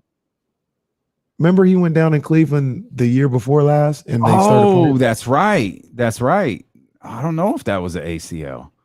Wow, I think it was. That was Baker's best year as a quarterback. Yeah. Oh man, I didn't even think about that till just now. 2 ACLs. I think it was ACL. Yeah. Wide receivers second torn ACL may have extended his career. That's a weird headline. That's going to get that. Yeah, that's going to wait. What? This headline got me to read it. Why the wide receiver's second torn ACL surgery may have extended his career. I'm going to need you to take over the show, buddy, because I need to read more about this. I wasn't expecting Ian that. Rappaport detailed on the Pat McAfee show the surgery that Beckham had to repair his latest torn ACL corrected a bad surgery he had on the same knee a couple of years ago. Wow. So he injured the same ACL. That's what it looks like. In a weird way, there's a little bit of relief from everyone because now it can get fixed, Rappaport said of Beckham's knee injury. He suffered the first ACL tear with the Browns in 2020. That's crazy. That's crazy. I'm hoping so. I'm hoping he can come back and do his thing. Man. Can take a quick peek at how old Odell is really quick. Well, you figured that out. Maybe 29. I was out of the loop. 29? Yeah. I think he can. I think if Julio got a year in him, I think Odell got a year in him. Different, but is he going to get an opportunity though? Like that's my thing. I think Boogie got a year in him. I think Boogie's got production in him, but I don't know that he's going to get a real opportunity to show that. I'd like the Niners to give him a chance. If there really is mutual interest, bring him here, let him rehab for. I'd rather he not do it. Season. I'd rather it not be this year. I don't want to see him try to. He hurt it. He tore his ACL in the Super Bowl. Yeah, I understand. I mean, I feel like sign him to a 2-year deal, and that's fine. If you're willing to do that, of course. Right. If you're the San Francisco 49ers, if you're willing to do that, I'm fine with that. No, we actually have a salary cap, and it's lower than every other salary cap. You abide by it. Yeah, the Los Angeles Rams do not. Maybe that's why the 49ers need to get rid of Jimmy Garoppolo before week 1, is so the Los Angeles Rams can spend the $25 million that they'll save. That would make some of this. That would make a lot of these offseason stories make more sense if just everybody's extra money went to the Los Angeles Rams. That's what happens. All people with cap space, you don't really have it. It just goes to the Rams. It just goes to the Rams. That's right. That's what it is. So yeah, I think the Niners need to do their due diligence and make sure the Rams have enough cap space to sign. Yeah. I don't know who do they want. They might even just sign Trent Williams. Probably to Juan Soto. 120. Yes. You want to go get that Juan Soto deal and lock him up long term. And hey, I missed this. And this could be nothing, but if it's something, remember I told you first. Okay. Is this like the River Cat story that was just reported as breaking news? Never mind. We'll talk. Go ahead. Yeah, I mean, breaking news. I saw that somewhere about a week ago. No more than a week ago. That ain't nothing new. That ain't nothing new. I saw that about a week ago. Who tweeted that out? Who talking about that? I don't know. You be the judge. Yeah. Sacramento be wonder why everybody hates them. Jesus Christ. They're having a really bad week. Yeah, they were having a really, really bad week. Robert, I hope I got his name right. Robert Ndici. You remember him? He was like, I'm not trying to be funny. Was he with the Rams? He might have been, because he's bounced around the league, I think. But I know he's with the Cardinals, and he came into high school. Remember when Ole Miss had like the #1 recruiting class in the country? Mm-hmm. And people were like, how did Ole Miss do this? Mm-hmm. He was the #1 player in the country, defensive line. Okay. And his career obviously hasn't been like that of a #1 player in the career or #1 player in the country. But if I see this right, he signed with the Niners. Oh, okay. I think I saw a 49er signing pop up earlier. I just kind of glanced at it. Okay. Now, I mean, some will look at him as a career bust because he never reached those heights or even close to it. But sure, if he's just like out there, and I don't know, you can't be that old. Like, I think he's probably been in the league 5 or 6 years. If he's just out there, I give him a chance with this 49ers O-line where he's like doesn't have to play every down, and you can man's 27. Yeah, wow. 27 years old. He played with the Cardinals for a heartbeat, Jesse's Dolphins, the Seahawks, and now the 49ers. And the one AFC West team he hasn't been on is the Rams. Oh, well, it's only in due time.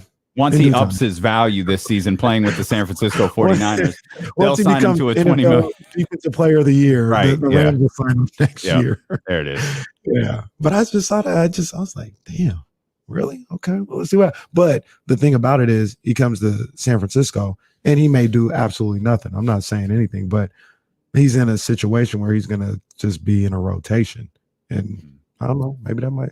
So that's a risk we're taking. What I say earlier? It's fine. That's a money well gambled. That's what that is. I think that's what you said. Yeah. And we decided anytime it's your money that's gambled and not mine, it's money well gambled.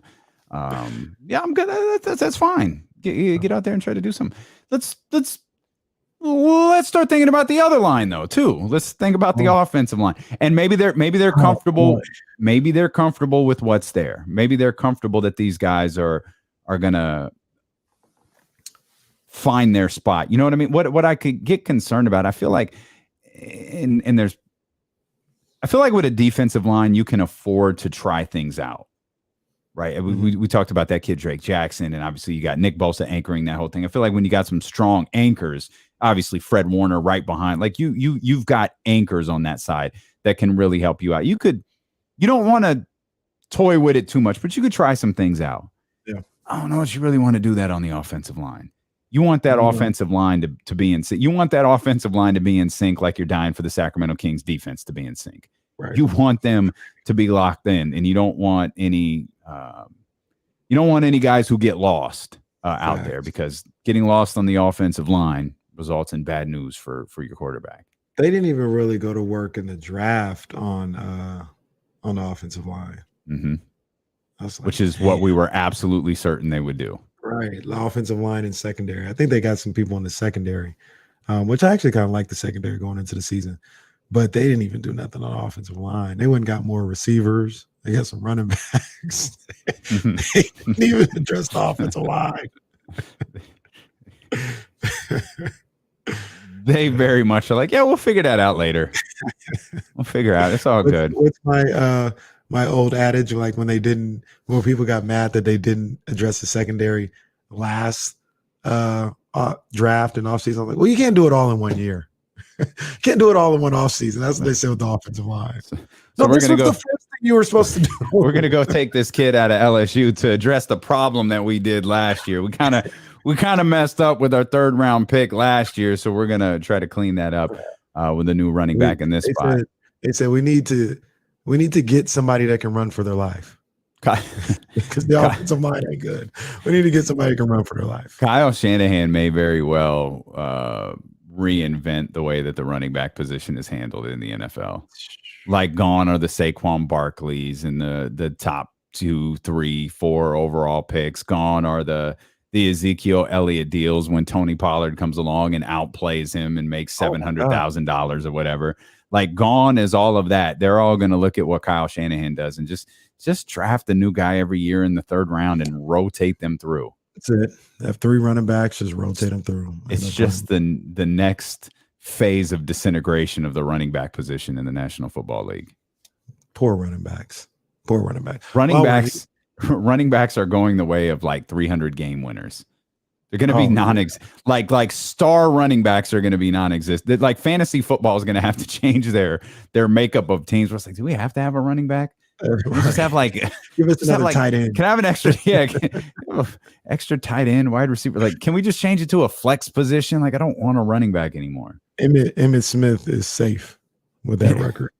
That all-time rushing record ain't going nowhere. While we're on football, and we will talk about Kyler. I heard people. We're going to talk about. We're going to talk about Kyler. We're going to talk about De'Aaron Fox too. We're going to get to all of this stuff. I haven't been with my partner in 7 days, so we just catching up. Was I here? I think this was while I was out. That situation with Lamar Jackson and what was his name? You said Pollard. It reminded me of the old linebacker. What is dude's name? Bernard Pollard. You see him? Yeah, on Twitter. Yeah, Lamar just was like, no, I'm just gonna cut his throat. Like, I'm not like he didn't even like I have to Google you, big bro. He didn't even like exchange punches with him. He was just like, oh, dude threw a punch. I'm just gonna end him like right here. I'm just gonna Mortal Kombat this dude right here on social media. And I don't know how good Pollard was at all. The only thing I know about him was he hurt Tom Brady. He tore his ACL. And in the AFC Championship game that the Ravens beat the Patriots, they ended up playing the Niners in the Super Bowl. He took out somebody. He took somebody out. And those are only two things I know about Pollard, Bernard Pollard. I'm not saying he's good or bad. I don't know. Maybe he was really good. Those are only two things I remember.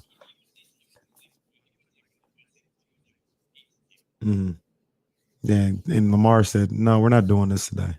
He said no top wide receiver will ever come there while Lamar Jackson is there. Plenty of wide receivers have been available to get in the offseason while Lamar Jackson has been starting, but nobody wants to go. They give him the respect, but they don't want to play with him. Lamar Jackson is good, but he's not able to make throws. This was in response to a fan who asked him. So he asked him something. It's a long question. Lamar caught that and said, "You've been capping since I've been playing for the Ravens. I never heard of you, to be honest, my boy. You got your Super Bowl because of Ray Lewis and Ed Reed that year." My man said, laughing emoji. Bernard Pollard said, laughing emoji. Facts are facts. Make sure you call me champ. Good luck getting one.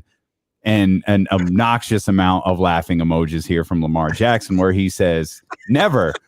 Nobody speak of you. I had to Google you, little bruh. I never heard of you until I seen you keep dissing me like you was a Hall of Famer, but you are far from it. Across the ocean like overseas. Across the ocean like overseas. It kept going. Don't want Hall of Fame. Don't care about it. I made people fear me. Stop flagging, boy. That they never say you was feared. Go watch NASCAR. Probably better at that for real. Your sorry ass. Then my man tweeted a highlight. Bernard Pollard tweeted a highlight. This is funnier than I remember. Bro got a 6-second college highlight. You mad for real? I wish I played against you. I would have thrown the ball to coach and ran straight at your sorry ass.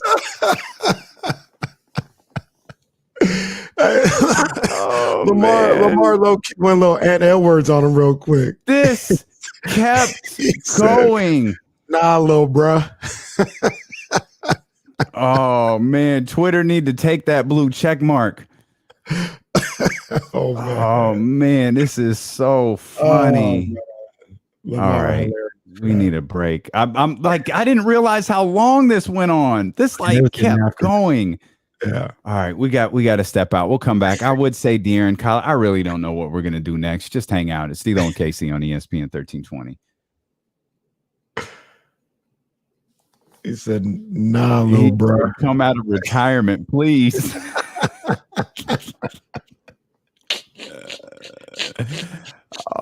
What did he say? He said they ain't heard you across the ocean, like overseas.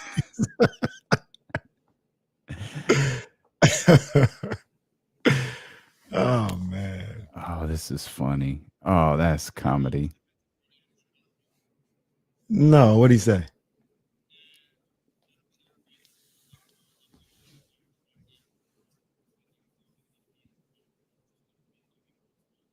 Come on, man. Come on. That's interesting. Yeah, right.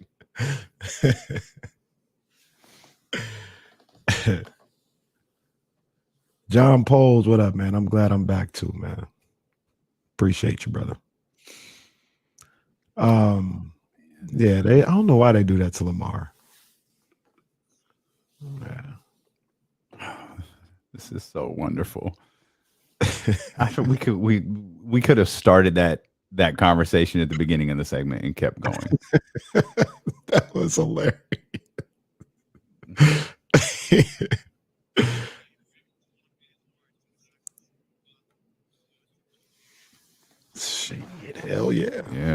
easy. Yeah, O'Shea did too, but Lamar, that dude.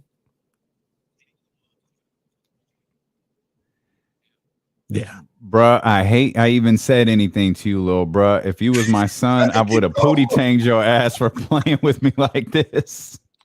Why you keep calling him little bruh? I would have pootie tanged your ass.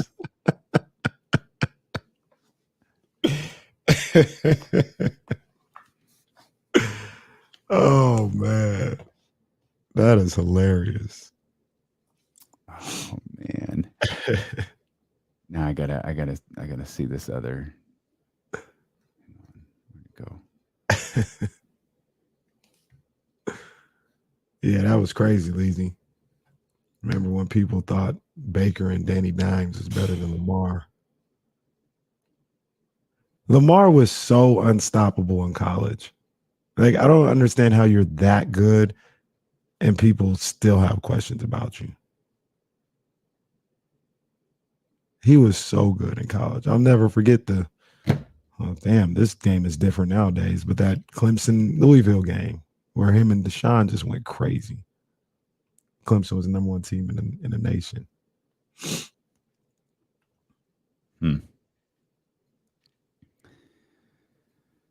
Lamar was a bad dude in college, Ty guy for sure. He's a bad dude in the pros too. Mm-hmm. I think not having an agent hurts him right now, though. Yeah, his mom's his agent, right? Mm-hmm. Yes, I would. Yep. Yeah, we got. I mean, I know. We'll talk about Kyler, but I don't know about Kyler.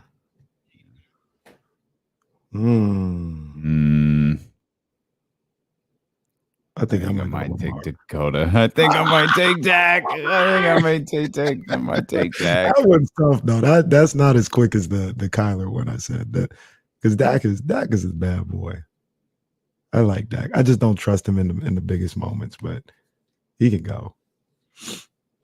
Y'all just keep inventing new random words for me to block. Like, man, I know we popular in here, man, but let us live. What they call the bit X? Now they're on business. They ain't on the other stuff. They don't have business. They're on some different type of business now.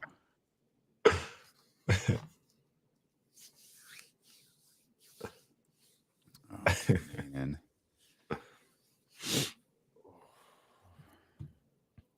This Elam ending game is crazy. And that reminds me, I got to hurry up because at 2:00, all these games, not all of them, a few of these games from Vegas are going to be on ESPN today, including Bronny's team is playing. Oh, okay. Oh. Live on the Odyssey app, live on twitch.tv/ESPN1320, youtube.com/ESPN1320. It's D'Lo and KC, brought to you by McQueen and the Violet Fog, the smoothest gin in the world, handcrafted in Brazil. As we continue to have some fun with that Lamar Jackson exchange. I do. Sometimes, right there. Sometimes people don't finish the story. Lamar did apologize. Well, that's good to know. He tweeted him, "My bad, OG." I don't know why that's funny.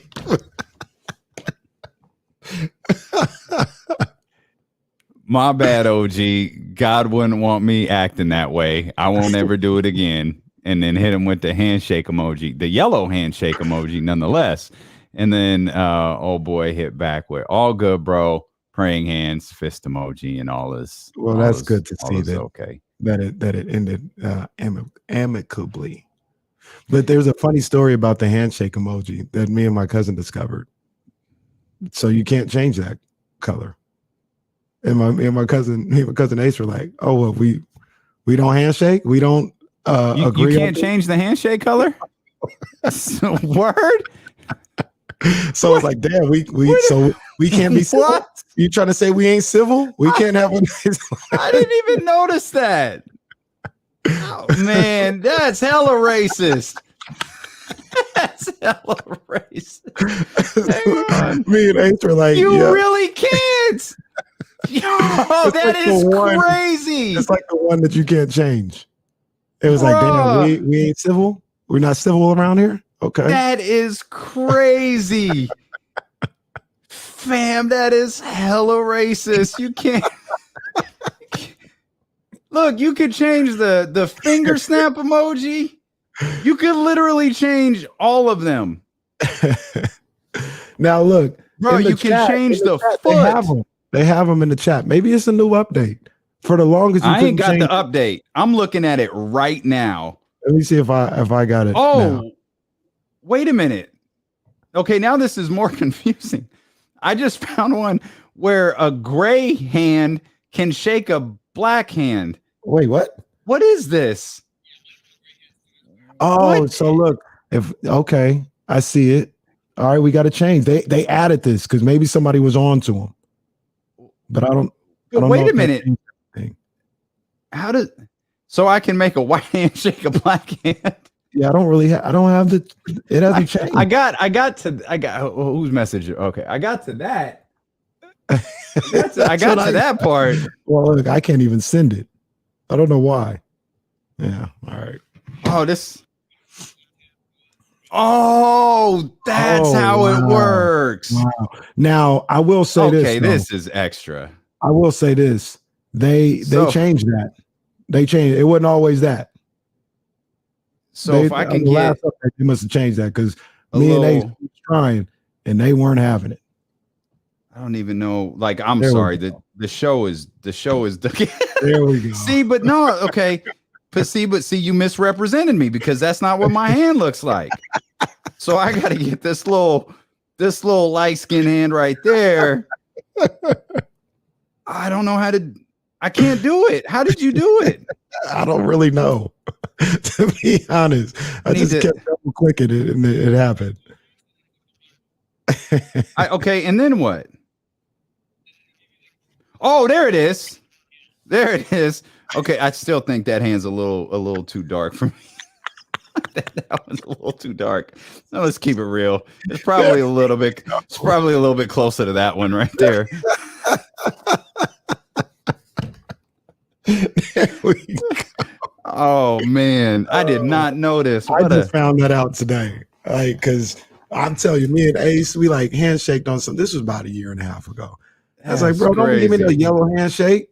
He's like, can't change it. So what you mean you can't change it? That was a lot of work to figure that out. That was a lot of work to figure out how that works. Yeah. So shout out to Apple for the Lamar probably didn't know. He probably didn't know you could change it. Hell, that was work. I want to work that hard to send a handshake emoji. My goodness, man. And apparently Kyler Murray doesn't want to work that hard at all. Oh man, I can't. Jesse says, I think we just broke news again. Can't wait for the Sacramento Bee to write an article about how you can have a black hand shake a white hand on your iPhone. That's gonna be cool. It was really like, Marcos, this one's on the house, buddy. Me and Ace was like, damn, we can't be civil, huh? That's how they look at us. Can't even handshake. That's crazy. That was a lot more work. Finding out how to work that emoji button was a lot more work than Kyler Murray apparently has been putting into film study over the last couple of years. I have never seen anything like this. And the first thing I had to do, because this broke yesterday during the show, and so I kept seeing the alert. It's like, what is this, man? Like, I think they called it independent study. Essentially, jeez. Essentially, Kyler's got a homework clause. I'm like, all right. Hang on. Like, I gotta go to study hall. I can't respond to this on the fly. I'm gonna have to read it later. So the show wraps up and I'm reading this article and I see Mina Kimes tweet where I guess there's this weird thing between the Arizona Cardinals and Mina Kimes, and she's just cooking them all over social media. And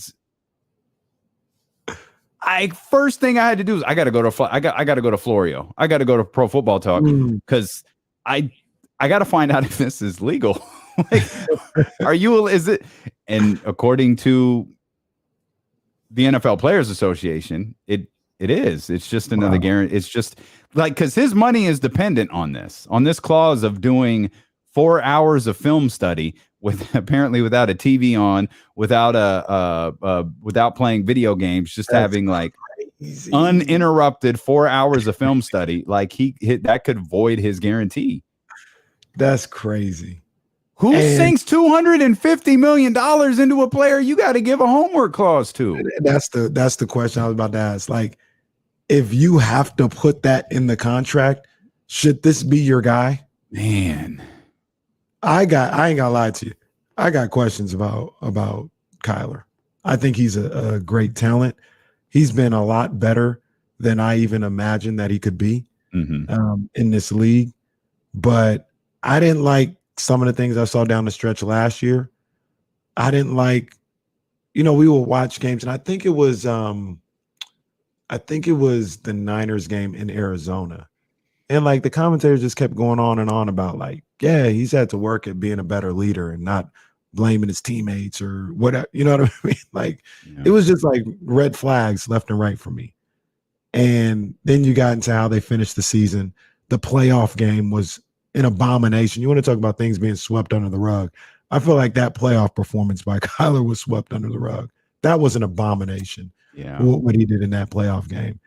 And now you have this, and I'm like, I don't know about Kyler, man. I really don't. It's this contract, like Kyle Madsen said this on Friday. This contract is so weird. And then you get this news on it, and it just makes it weirder. It's like, you aren't buying this. You're not buying him as your franchise quarterback. No, you're not truly buying him as your franchise quarterback. What is that? There's so many weird things. And like, I think his line was Jesse tagged this in this, right? This is a quote from Kyler Murray. I think I was blessed with the cognitive skills to just go out there and see it before it happens. I'm not one of those guys that's going to sit there and kill myself watching film. I don't sit there for 24 hours and break down this team and that team and watch every game because in my head, I see so much. So let me ask you something. Maybe I'm playing devil's advocate here. Do you think that NFL in particular, they obsess a little too much over watching film? I feel like that's athletes in general. I don't think it's just football. Well, when I say that, I mean like fans do it, and now the team is like, you've got to watch film. And some of the players be like, I feel like when I'm gonna go out there and ball. Like, sure, I'm completely okay with that unless you're the quarterback, because I feel like a defense, everything a defense does is based off you. Like what you do, the entire game plan is built around you. If you're Trent Williams and you don't want to watch film because you see so much in your head, I get it. Nick Bosa, I get it. I think there's advantages to it, but I think you let people work with what's best for them. Right. When you're the quarterback, man, I feel like there's so much you have to know and so much that changes on a week-to-week basis. Like everything within your unit stays the same, or for the most part, everything within your unit stays the same. But you have no idea what you're going to be facing if you can't pick up on the tendencies of your opponent. And that's where I think there's value in it. Like I don't think you know what he say. I'm not going to sit there for 24 hours. And I don't know if he was talking about 24 hours a day or 24 hours a week or what he was, but I do think there's advantages for a quarterback to specifically more than just watch stuff himself. I think to specifically sit with a coach and sit with other people who can talk about what you're seeing. Like, look at what they're doing. Look at this tendency. Look at that tendency. I think everybody who is in a particular field for a long time can pick things up. When you're on the field, you can see tendencies, habits develop.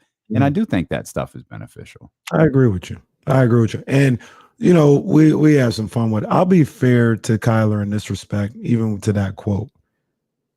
He's not saying he doesn't watch film, right? He's saying, I'm not going to obsess over it. I'm not going to be in it. Like, there's levels to it. He can watch film, but maybe he can watch a little bit more. But obviously it was little enough that it made the Cardinals uncomfortable. Yeah, maybe he doesn't watch film. The Cardinals said, you need 4 hours, not 4. Just give me 4. Is there, okay, you're listening to D-Lo and KC on KIFM West Sacramento, KRXQ HD2 Sacramento, ESPN 1320, driven by Lashers, Elk Grove Dodge, always live on the free Odyssey app. Is there something to be said for the fact that this is public? Yeah, to the best of my knowledge, is the contracts are they like public record? I don't think so. Yeah, because I didn't think so either. So can I Google Kyler Murray's contract? I don't think I can. I asked that to say, like, if it's not public knowledge or public record, then that clearly came from the Cardinals.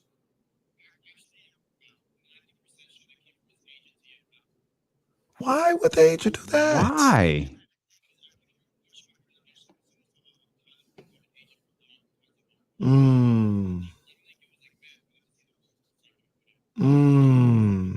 He was giving him information, and that part was mistakenly in there.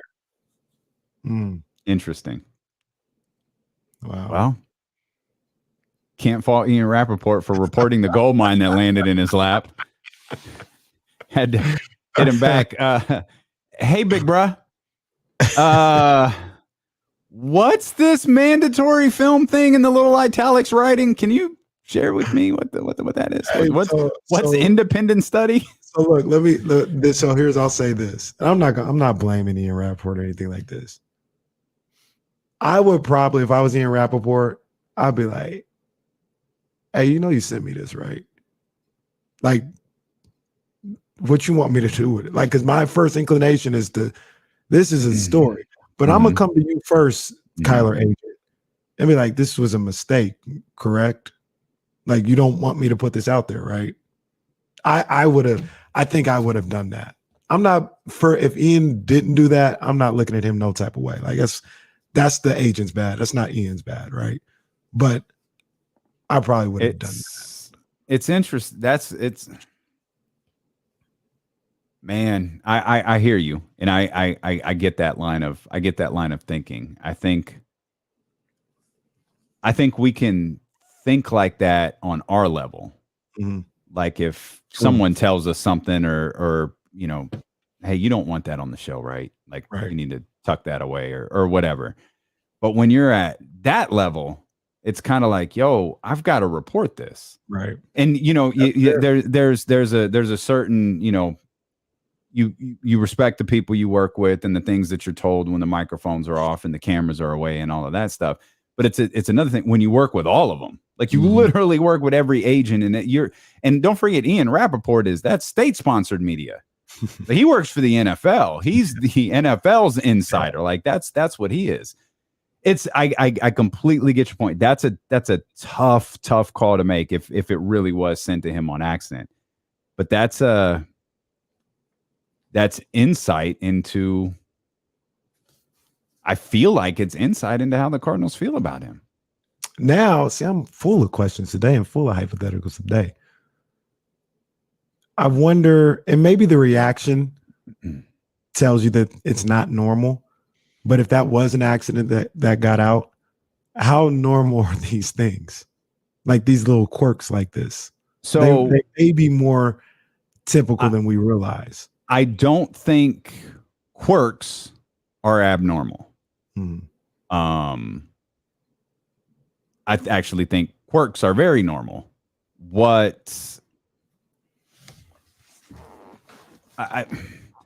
This one feels new though. Like this one, the reaction to this and the reaction to this and the write-ups from people who have been around the league for a really, really long time is that this is new. The fact that the first thing I had to do was go to Florio to see, because I think Florio always has great, he always has the details in his contract in contracts first. Like, he doesn't report the same type of deals that like Adam Schefter does. Like, he won't get it first. He won't get the big report of a $200 million deal first, but he'll get the breakdown of how the 160 million is distributed, or how much of it is guaranteed, or how much of it comes at signing, or how much of it comes in the first 2 years.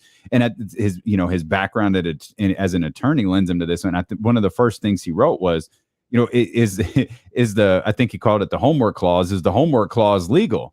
Well, the fact that the NFL signed off on the deal shows you that the clause is totally legal. And the other note was he got a quote from the NFL Players Association that said, "It's complete. It's just another form. It's just another stipulation to meet your guaranteed money. That's all it is. The contract can be disqualified if he doesn't do this. Like if he doesn't watch film on the wrong week, where things are going bad, like not this year, like next year." Yeah. And you realize we're headed towards an ugly thing here with they could void the contract. Right. That's why. And Kyler might just turn his iPad on and have it on while he's doing something else. Well, he can't watch TV. I don't know how they know this. Like that. Yeah. I don't know. He can't watch TV. He can't play video games. This is bizarre. How do they know this? Although guarantees. While he got the game film. How do we know that Kyler, Trista told us that James Harden has a hookah man and his job is to take the hookah from town to town. We know Snoop's got the blunt roller. Yes. What if Kyler employs the film watcher? There you go. It's his job to turn on the film and watch it for 4 hours every week. You could get like they have I don't know if you've seen this, they have the fake Drake and the fake Lil Durk that make club appearances. Yep. Get you a fake Kyler. And fake Kyler. Sit in front of that iPad and watch the film for you. Fake Kyler. Although guarantees are often conditioned on a wide variety of player conduct, there's the note that this is normal. This is the first time the NFLPA has seen a guarantee tied to in-season study time. The fact that the clause applies only the football season likely wasn't a mistake, since the only limits to work time in the CBA apply during the off season. They really gave this man study hall. That's crazy.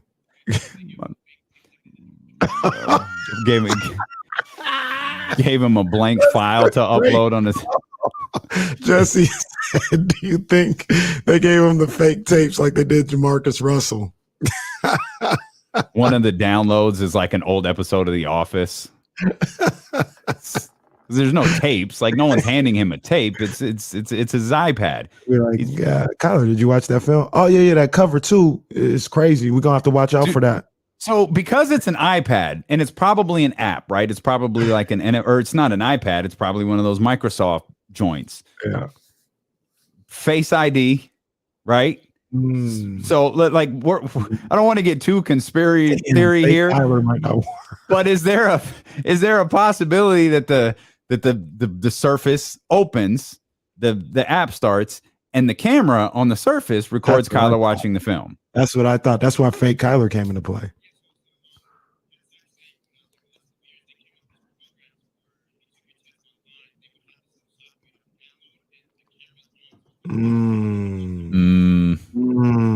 They got the Sac State cheating device installed. They're gonna find out. Well, if he's good enough, fake Kyler might still work. Can you imagine? Okay, fake Drake doesn't look like Drake though. He hella fat, dude. Like fake Drake is hella chunky. Like fake Drake is super chunky, man. Like why y'all falling for this? And he walking around with the owl. Like I feel like Lance did a video on this. Like he walking around with the owl. Like that Drake isn't gonna do that. What are you doing? It's like the people who try to be fake Michael Jordan, like on Hollywood Boulevard in the Bulls uniform. Oh no, my favorite is always the fake Tupac, who just shaves his head and puts the bandana on backwards, because that's what Tupac would do in 2022. If it, like, why are we dressing like Tupac of 1996? What is going on right now? 916-349-1320. Sean, what's up, baby? Well, my brothers from another mother, man. Welcome back, KC. It's good to have you back on Man, the show. I appreciate you. Good to hear from you, Sean, man. Appreciate you, big dog. I was about to yell at Sean. I was legit about to yell at Sean. He didn't call one time last week. Oh, and yeah, then you remember me. Yeah, he can't. Yeah, I forgot. Hey, Go man, ahead, Sean. the day job been crazy, bro. We at the end of the California fiscal year without revealing too much about what I do. So you know what I'm saying. We've been a little busy at work. Been have to stay off the phone lines, but you know how to call in once y'all got the crew back together. My man. My man. So my stuff, real quick, man, is first of all, Kyler, he needed that in his contract, man, with the way his last 2 years have ended. Dude started off as an MVP candidate and lost 6 out of 7 and 7 out of 8 at the end of the year. Yeah. That shows that teams are watching him on tape, and he's not picking up on how they're changing their defenses. So that's number one. You're right. Number two, y'all mentioned it earlier about Debo. I really feel like he needs to have something like that in his contract if they're going to sign him to another big deal. Look, dude, we're going to give you this maxi, but you're going to have to split these carries because you're that effective, you know what I'm saying, behind the line. So that's another thing. And my deep cut question to you, Casey, I've been giving them to D-Lo this whole time. I'm gonna have to give you one. All right. As a former coach for you, bruh, I go back to the time when my brother almost had to knock somebody out at the scorer's table because they wasn't starting the clock right. Oh my God!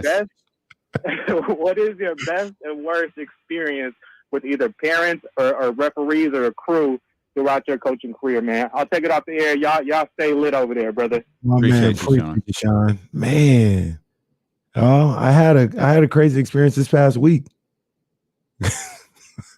Was this when you Willie Greened in the tunnel? Is this when you were crying? Is this after months of disparaging Willie Green, you cried at the turn? Is it that? Again, I got through the handshake line perfectly fine. Unlike Willie Green. How far did the tear travel, though? Did it because I don't know. I don't know if Willie about right here. It stopped at the beard. I don't know. I'm gonna have to get confirmation from people who were in the house. Get on my chin. It didn't come around and get. I don't know. I don't even know that actual fluids left Willie Green's eyes. Oh, so you think he was fake crying? No, I feel like he welled up a little bit, but he, Jesse, he was Jesse, no. Jesse saw him. Pull up the tape. So there were tears, like actual liquid. I had one, yeah. I told you, Denzel. You had one. It was one tear. Yeah, but it was just the eyes were watery, and only one fell out. I'm confident one of them kids recorded it. Like it's probably a TikTok. Like, look at Coach Caraway. Look at this fool, Coach Caraway. Baby Wawa, you don't get that. You don't get it yet. You'll get it in like 20 years. But baby Wawa, you know what time it is. You got to answer Sean's question. I've been teasing this De'Aaron Fox thing for 2 hours. We'll get there. Again, we're just happy to be back together. It's D-Lo and KC, brought to you by McQueen and the Violet Fog, the smoothest gin in the world, handcrafted in Brazil, here on ESPN 1320. Return of the 13th round. It's back. I took a break just like I took a break just like boxing is taking a break for a few weeks. I got my weeks messed up. I thought Ryan, what's his name, Garcia? Danny Garcia was fighting this weekend. I guess it's this coming weekend. I thought it was this past weekend.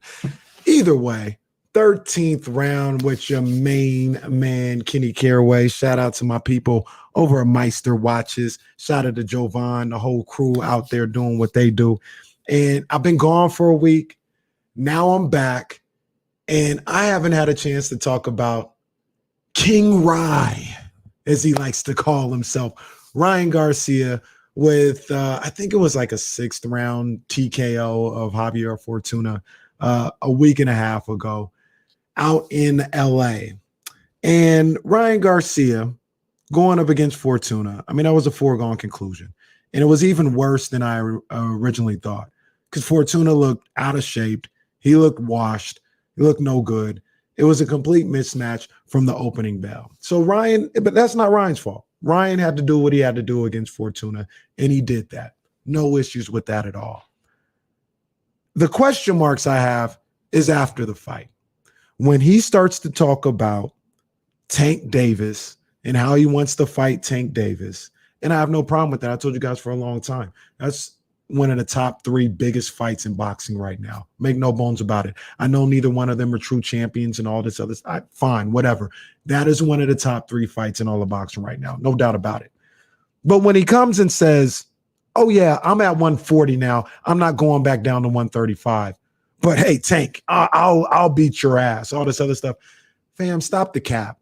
Stop the cap. Stop the fake hustle. Tank Davis is 135 only. He may have fought one fight at 140, specialized fight at 140, 147, whatever the case may be. But the man's like 5'4". He ain't going into no fight weighing 140, 142, and it'd be a good thing. Tank's weight division is 130, 135. And if Ryan is sitting here saying he's done with 135 and the fight has to be at 140, that's a way of saying, I ain't making this fight. I'm not taking this fight. Don't be fooled by the fake hustle. Stop the cap, Ryan. I love to see him go to 135 and face Tank because it'd be a great fight. But I got to be honest with you, I don't think it's happening. That's the 13th round. He's hella tall. Well, I mean, compared to all those other guys. Like, Ryan, and to be fair to Ryan, he probably should be at 140. That just means you ain't fighting Tank. That ain't happening, not at 140. And Tank is the A side? Come on, bro. Stop.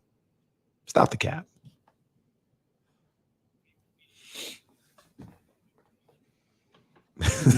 Yeah. Tank is like 5'4". He's a little dude.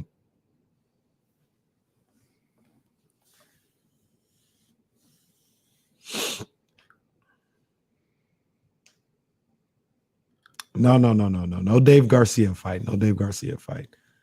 Danny Garcia. Yeah, I think he does. I'm hoping, to be honest with you, I'm hoping he fights Teofimo next. That would be a good fight. That'd be a real good fight. Both at 140. Haney's 135. He'll eventually get to 140. I think before it's all said and done, Shakur might get to 140. He's still pretty young.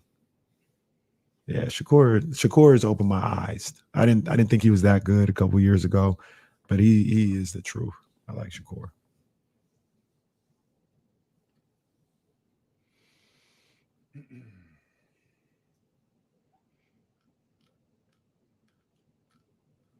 Omar, the tier.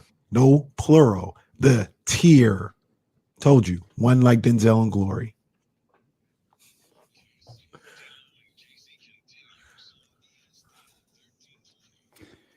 Big shout out to everybody. Sorry, I was looking down. That's my fault. Go ahead.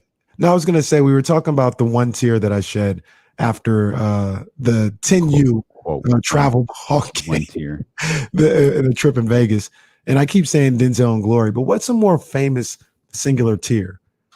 Denzel and Glory or Trey and Boys in the Hood? I think Trey's the meme. They were both like very dark circumstances, actually. Like Glory's pretty dark. Yeah, that's a good circumstance for that tier. And then Trey was getting held up by the crooked cop who had the gun to his throat. Yeah, but that's always forgotten because of what he did when he got to Nia's house, and he just started. He just started 13th rounding the air, and it was. Come on. Like, oh, he's having an episode. This is odd. All right. It's not funny at all. I mean, it is. It's not.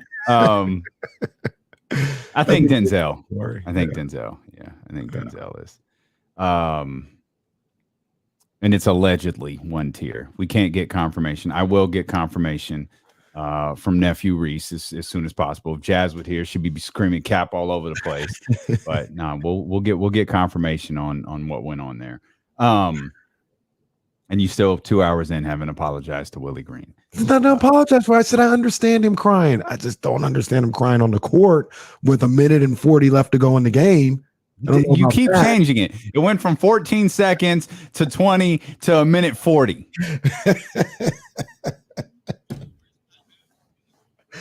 Oh man, Pat Bev's question. Pat Bev's was worse than Willie Green's. Pat Bev's was worse. I had never seen Pat Bev. What are you crying for? Like you've been to conference finals. Like what are you crying for?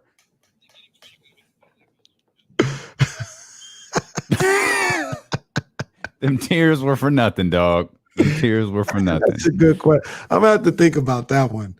Willie's was a little more odd because I had never seen that before. I had never seen a coach with 1 minute and 50 seconds remaining in the game start crying on the sideline. That's not what happened. You're gonna have people who didn't see it believing that that's what happened. That is not what happened. Got a little choked up, got a little emotional in the moment. The crowd was very responsive of the way that his team played. Nah, man. Brother probably didn't think he'd ever get to be a head coach. Shout out to Willie, though. Shout out to Willie, man. I got love for Willie. You want to cry? It's all good. Players cry, too. It's all good. All right. I'll take that. At least changing your tune a little bit. Hey, I got a while I was away that may finally lead us into De'Aaron Fox. Jesse says, okay, two things then, since we might actually get on track here. Didn't Chris Paul cry too? Yes, Jesse. Chris Paul cried too. We were critical of that too. Well, not critical. I was just in. We weren't. I was in bewilderment. You were. I am not crying for Chris Paul. I'm not critical of sharing emotions. I understood in New Orleans, Willie was his guy. Like I get it. Like I understand. Monty's his guy too. And that's and I told you I was watching it earlier. Monty was the one that shook him up a little bit. I think he was. Monty is Chris Paul's guy. That's what I was like. Well, Monty. I just had never seen them both. I didn't understand why they were both crying in those moments. It's because you're emotionless. Clearly, I'm not. Well, hey, that's very true. I got to find the TikTok where the kids are making fun of Kenny for crying. Coach Caraway. Jesse, search Coach Caraway in TikTok, see what we could find. Follow at ESPN 1320 on TikTok. Yeah. Do that. What was it? Oh, I just wanted to thank people who bought. We did a big sale at DLoandKC.com for your birthday. Yes. And a bunch of people loaded up on gear, both for the 100-degree temperatures that are happening right now and for the winter coming. People loaded up on the hoodies and all of that. So we've got so many things jumping off, like game day with D-Lo and KC for the football season is about to come back. We're starting the recording process on the Corners of the Culture podcast, which debuts August 11th, which kicks off our relationship with Mia in the morning in KSFM 102.5. So we've got all of that stuff coming, but we're gonna make time to get with the Dope Ones and Dave Garcia Designs and to put some new merchandise up there on DLoandKC.com. So buy up what's up there, and then we've got the new stuff on the way. For sure. Can't wait. And then shout out to everybody. I didn't say it on air. I want to say it on air. Who wished me, a happy birthday. Man, overwhelming. So many. I ain't even got to Facebook yet. Sorry. I ain't even seen a birthday. I ain't seen a birthday response like that since Christmas. Since last August. Jesus and Kenny. Like, no, it was like that's last August. That's when you saw it. Yeah. That's a lie. That's a big lie. But no, man. I ain't getting no Mark Jones shout out on my birthday. I know that much. I'm sure it's coming. You might even get a dedicated Instagram post too from our guy Mark Jones. Okay. So there's two things though, real quick before we get to the Kings and De'Aaron. Thank you guys for all the birthday well wishes. Like, man, I said it in a tweet, but like to get that love is awesome. Also get that love from my city, man. Like I love Sacramento. I love Sacramento. No, I love Sacramento, and I love Kyler Murray got 4 hours of mandatory homework. Kenny Caraway got four mandatory I love Sacramento's per show. So to get that type of response from the people in my city, man, and beyond, like that never gets lost. It's enough to make you emotional, huh? A little emotional, Oh, thug tear, just coming down on the side. But thank you guys. Also, and this is no secret. All right, you guys know I love the heat. I love the summer. I'm not afraid of Las Vegas heat or humidity on the East Coast. That 114 be hitting different. We came back. I don't know what you guys felt about yesterday. Maybe it really was just fine. We came back yesterday. It's like, it's cool out here. I think it was like 95 or something like that. So it felt great out here yesterday. It's funny. I just, when I ran downstairs during the commercial break and brought a package inside, and I stepped outside and go, oh, this isn't terrible. Like this does not feel awful at all. It's only 85. Like that is like, that's such a really drastic drop off from what it feels like. It's almost like I got to end the show and take Sprout for a walk. We haven't walked past 8 a.m. in 3 weeks. I was about to say, it's been a while. It's been a while. It was like 114, 113 regularly in Vegas. And when it got to like 103, it felt so good. Like there was such a difference between 113 and 103. And I'm not gonna be able to, I love the Vegas. No, I don't love it. At least when the sun's up. When the sun goes down, I don't care. It could be 98. That's fine. That's what the nights are in Vegas. It's cool. Mm-hmm. But in the middle of the day when the sun's up, I was talking to the Queen Bee, and we were like walking from the car to the gym or whatever. And she's just like, I couldn't do it. I'll pay taxes. I don't care. Because in Nevada, state taxes. I'll pay taxes. I don't care. Take the taxes. I can't live like this. I can't do it. There's a point where it gets, I think, like 105, 106, where it's like piercing. Mm-hmm. It hurts. It's like, no, I can't. This I got to go inside. I can't check the mail. Like it can stay there. Whatever bill is in that box can stay there. Like I'm not going outside. Like this is uncomfortable. No. But no, I enjoyed it. The night times, the summer nights out there, I always love. Mm-hmm. So here's my other while I was away. About to say, how's that getting us to De'Aaron Fox? No, that wasn't my while I was away. Wait till De'Aaron gets hot at night at the Golden One Center. I do want to say this. I got love for Detroit. Oh yes, I got love for Detroit, man. Oh, that's bad. It got crazy early last week. It was something. It got crazy, and I'll say this: I'm defending my city. I'm defending Sacramento. I'm always going to defend Sacramento. All right, so that's what that is. Just like people in Detroit, that's their city. They're going to defend Detroit, and I get that. But I ain't got no problem with Detroit, man. I have no problem with Detroit. It's all good. It's all good. So I just want to make that perfectly clear. And you don't want to get on the bad side of Trick. Keep your words nice and sweet. Trick. All right with me. You know what I'm saying? That's the right thing to say. All right with me. I ain't got no problem with Trick. The only thing that bothered me about that is I just couldn't help but laugh at my man, young James Edwards III, because it was like, fam, Detroit ain't had a basketball team but for about 3 weeks. Come on, man. Like y'all played at the Palace at Auburn Hills, and if you have ever been there before, you know very well that is not Detroit. All those people who laugh at the Santa Clara 49ers, it's like 10 times worse than that. So let's not talk about the cities to hang out in when the city that your team was playing in and the area that all them people had to stay in was nowhere near Detroit. And here's the other thing about that whole deal, right? There's two things. So number one, somebody says Sacramento isn't a cool place to be, on an NBA road trip. Number one, I get that. Like you're competing with like Atlanta and New York and LA. Like, yeah, I understand what you're talking about. So there's that. Number two, I know my city.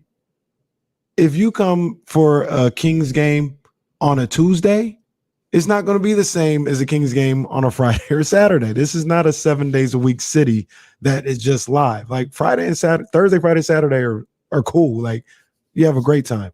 Yeah. By the way, there's probably like 8 of those. Yeah. Right. Yeah. I get right.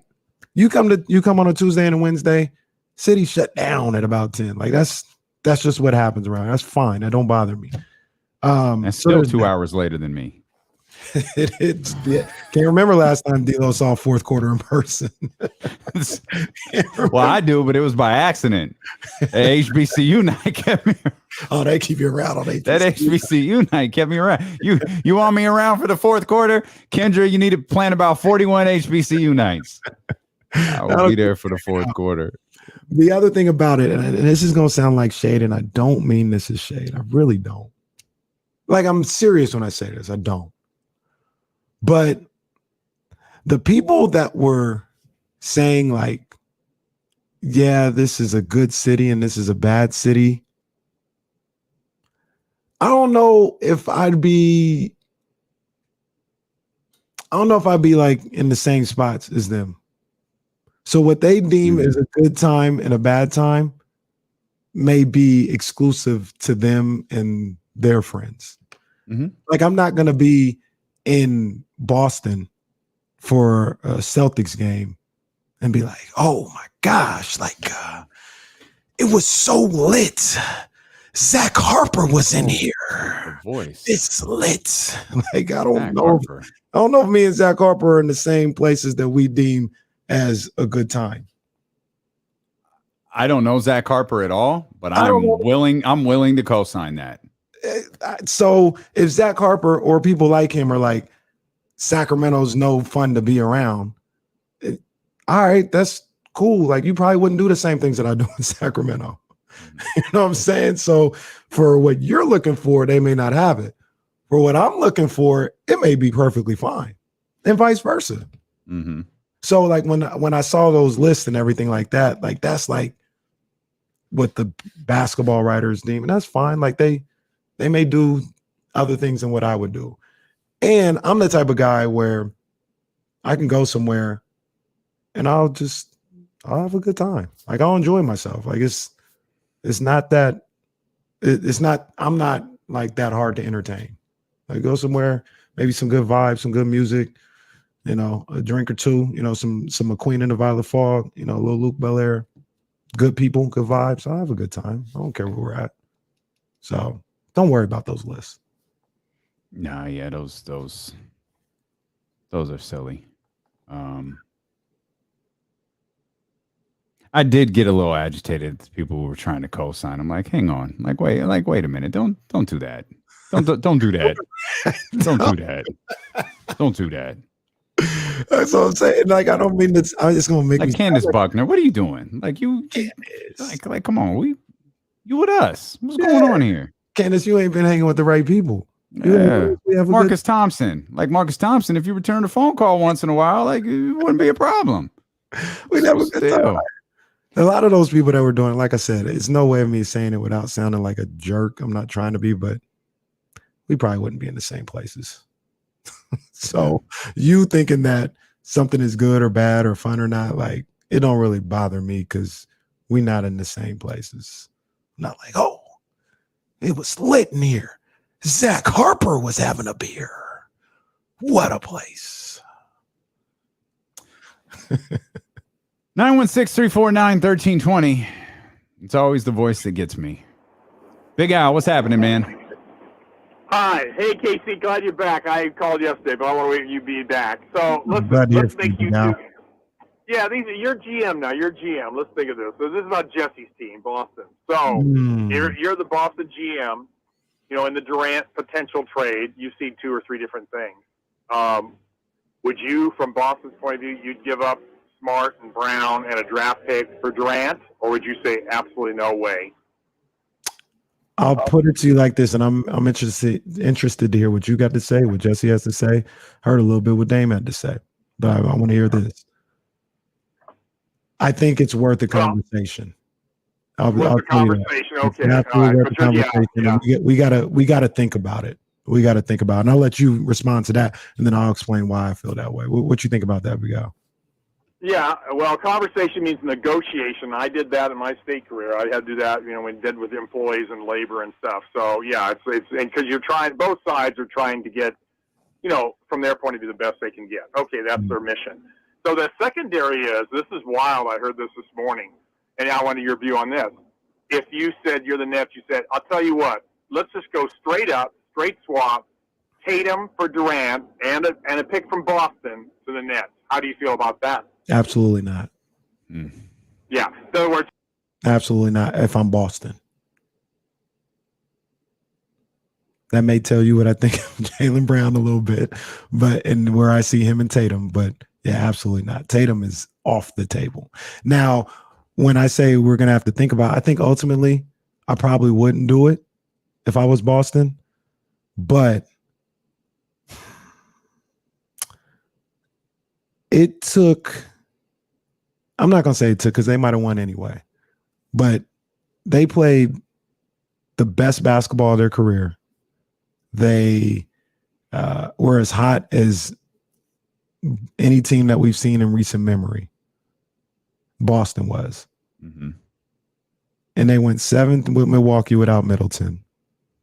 And they went 7 with a Heat team that was kind of hurt and depleted. And then a little bit more than halfway through that NBA Finals, it was like, oh, no, they're not beating the Warriors. Game 4, yeah. Like, no. And all this happened. Those 3 series happened with them being historically good. That's a long-winded way of me saying I don't know if they can do that again with those two. And I the reason why you have to think about it is because is that the ceiling? What we just saw, is that the ceiling of those two together? And I want to hear what Jesse has to say, is like is what we saw from them, because there's been years now, people like, yo, you might have to break these guys up. You might have to break these guys up, whatever the case may be. Then they just took off. Is what we saw with them taking off the exception or the rule? Jesse, you want to weigh in on that first?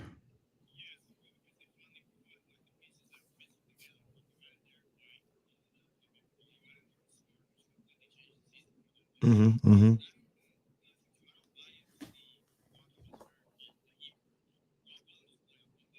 True. Very true. Very true. Fair enough.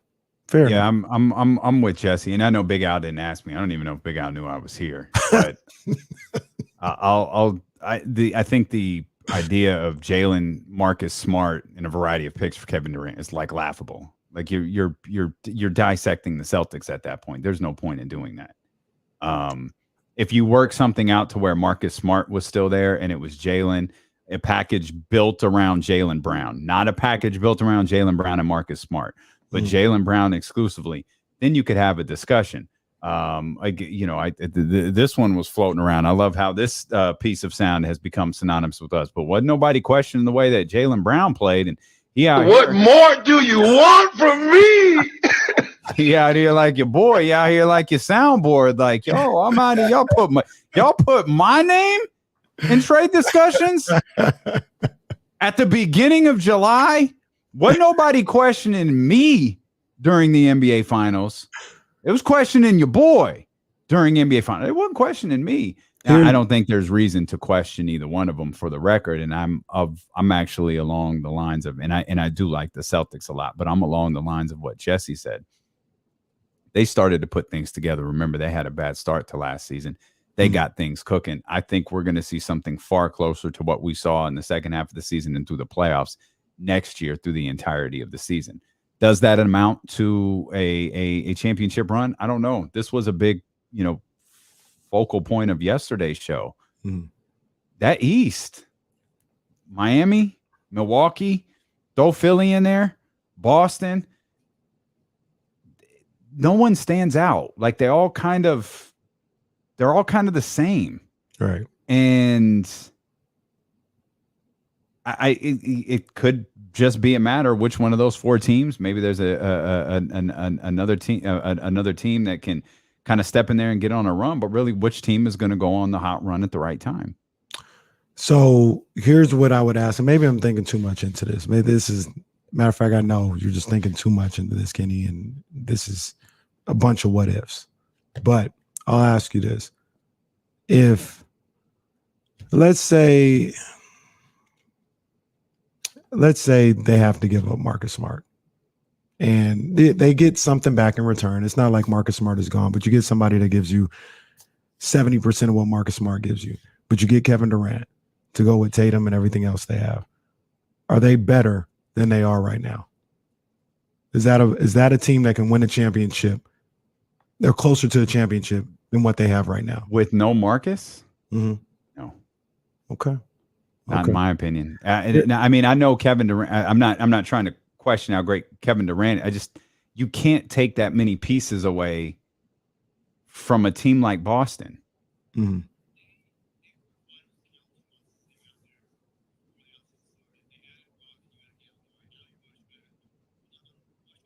You're better. You're better. Yeah. On paper.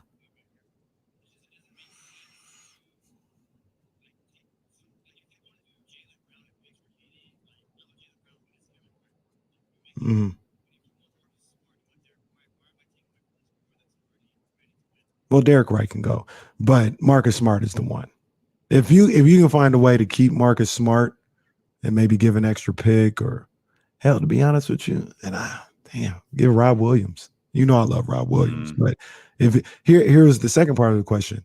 People talk about Jaylen Brown and what he did in the finals and all this other stuff. Jaylen Brown wasn't being matched up with Andrew Wiggins.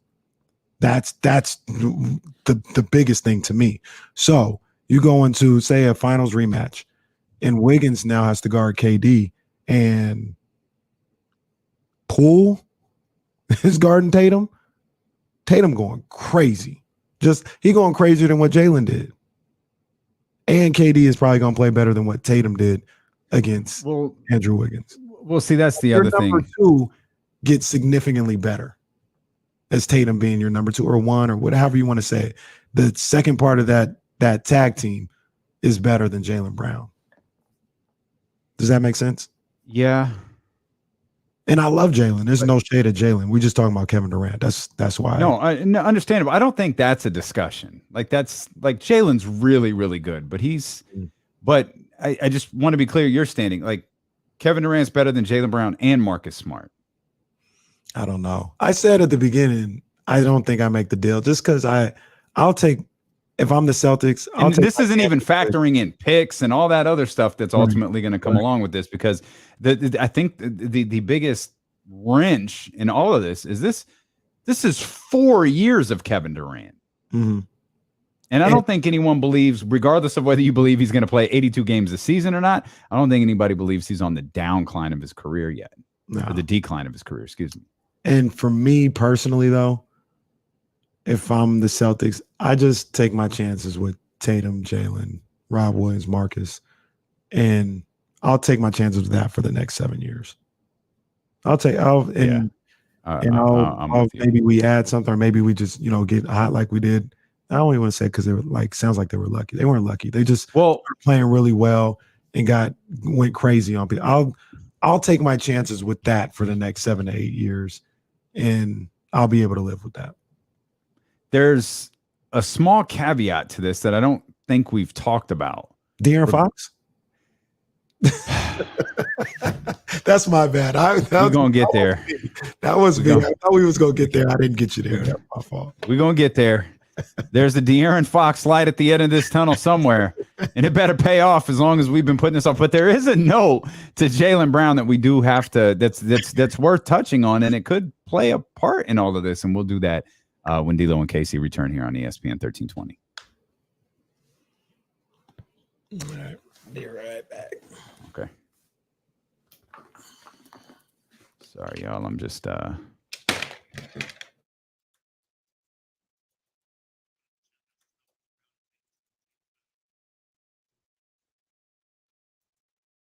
Oh, Tatum is definitely better.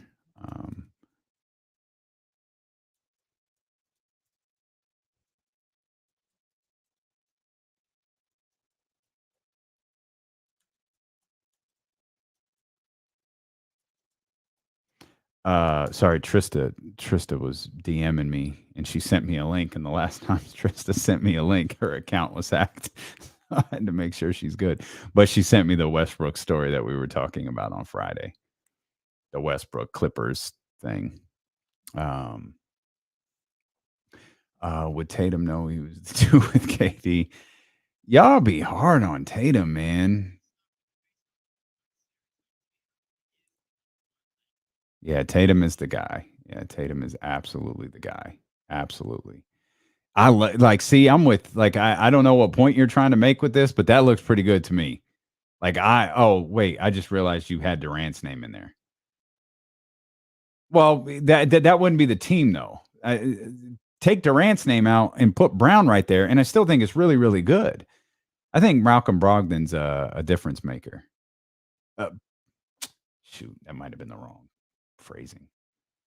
I think his acquisition is important. I think he's going to be good for that team. That's fine. No, that's fine. He's not that much better, but I think he's better. Jason Tatum is better. Jimmy Butler's pretty good, but I get what you mean. Yeah, I get what you mean. No, that's not going to be. So we're going to drop a trailer. It's funny, we haven't even recorded the trailer yet, but we're going to record the podcast today. We'll either record the trailer if we have time today or tomorrow. But Joey Badass won't be in this episode. Like the first, it's not going to be. There are going to be moments where it's like current releases and what's going on in hip hop, but it's going to have to be like kind of a big story.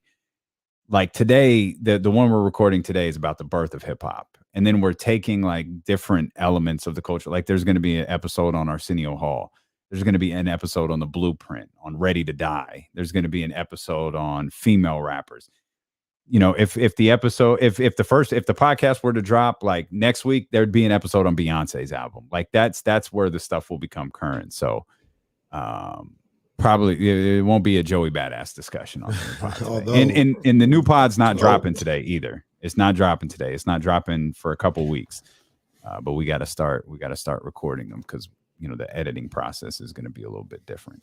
Joey Badass, phenomenal, incredible, man. Power. So we'll pull back the curtain a little bit. I give you I know we teased the air, but bear with us. While I was gone in 10th inning when we come back, because I'd rather do that than at 317, because Yeah.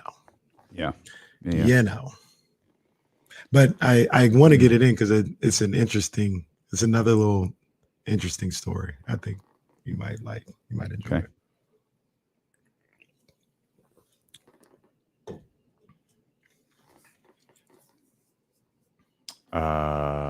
Yes. I mean, I do have it. Oh, nice. Oh, nice.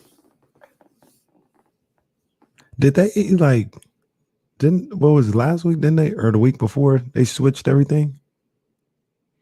No, they what happened? They the employees, like the sales and stuff. Yeah. Oh, no, that's right. Yeah.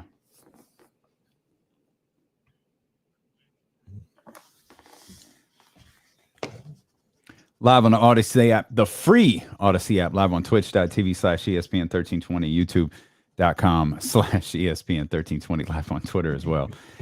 I got to stop doing this. I have like old episodes of Raw playing in the background. So I've looked over maybe twice today, 3 times today, and each time Mae Young is getting beat up. Oh my gosh. Like why did they do that to Mae Young?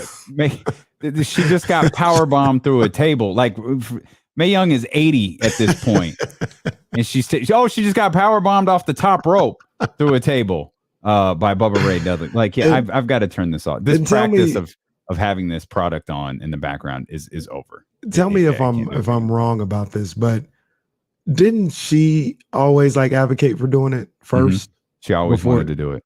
Yeah, they never. She had the idea. She was the one who wanted to do the bump off the stage. Oh my gosh, May. They like power bump. It's a cushy landing for sure. Yeah, she's 80 years old. I was about to say, she's 80 years old. There's no such thing as a cushy landing no more. They're power bombing your grandmother off of a stage in front of a live television audience. That is nuts. Yeah, hey, so that's going off. I got one more. While you were away, that's at least 9 Kings. While I was gone, I saw yesterday you mentioned it a little bit, but I got to talk about it. Okay, I got to talk about it. Okay. San Francisco Giants. Oh, they brought the brooms out at Dodger Stadium. Yeah, and it was so disappointing what happened. It's starting with Thursday because I was running around and doing some things on Thursday. Baseball's back after the All-Star break and all this other stuff. And immediately, Giants down 5-0. Oh, great. Get back to the hotel room. I learned. See the end of this game, man. Giants up 6-5 Okay. All right. That's the way we start the second half. They finished the first half winning 7 of 9 somehow, some way, and they bouncing back and everything. They come back from this, this legendary comeback against the Dodgers to start the second half. They're up 6-5 in the 8th. And I got back in just in time to see the bottom of that 8th inning where Mookie Betts hits his 3-run home run and sends the Giants. Oh, and then Trace Thompson with his little triple to tie it. How could I forget that? I was going to give Mookie Betts the ACR Solar and Roofing performance of the night, but it was your birthday, and I thought that would be mean, so I didn't. Thank you. I wanted to, but I appreciate you not doing it. So I didn't do it. That would have been. I think I gave it to James that day or something. I was like, I can't give it to Mookie Betts, so I'm gonna give it to James, who's made it through 16 hours of radio. He deserves it. Yeah, because Mookie with the 3-run home. Oh my gosh, I can't believe that was tough to watch. Right, tough to watch. It's a fun note. It doesn't happen often. Again, it was weird while you were away. I watched that. There wasn't a lot happening. I was like, let me tap into the Giants, see what they can do. Like, got a little something cooking in. Oh, Mookie. Oh. Just a bomb into the left center. And somehow it got worse. Like the called strike. What was that? That one was Thursday. You had the called strike 3. I think that was Saturday night. And then Sunday.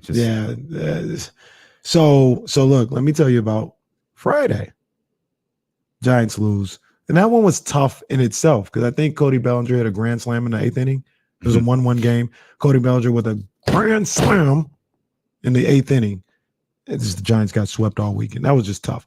But so here is a Vegas story. So Friday morning, I'm going to, make my bets. And one of the biggest things I was doing was, for all you guys who don't know, I'll save you guys the time and getting excited and stuff like this. They have the BetMGM app, right? And the way they present it is, since we live in California and, it's not legal here, what you have to do is go to Las Vegas, register on the app, your driver's license, all this other stuff. And the thought process is, once you do that, when you go back home, you'll be able to bet on your phone and be through the BetMGM app, right? Well, no, you still have to be in Nevada to actually put a bet in. So that was kind of a bummer. I was like, oh man, I thought I was going to be live for, the season right at home with all it. No, you're not. Is that geofencing? Is that what that's called? Where the phone it knows where you're at. Exactly. Your IP address or whatever. Yeah. So I was disappointed with that, but I was like, well, while I'm here, let me make a bet. And I told you, I bet on the Niners to win the Super Bowl. I think it was I forgot what the odds are, but I won $900 off an $100 bet if the Niners win the Super Bowl. That's good gambling right there. Good gambling. Money well gambled. Money well gambled. So then the other one I was like, I need something more immediate. I was like, what are the Giants doing today? Now, as much as I love the Giants, I'm not putting money on them to beat the Dodgers ever right now. I know my team. So I'm not doing that. Money well not spent right there. Right. So I looked at the situation and I said, well, okay, the under is 8. Logan Webb's on the mound. I'm going to take the under here in this situation. It was baby money. I would have won $70 or something like that.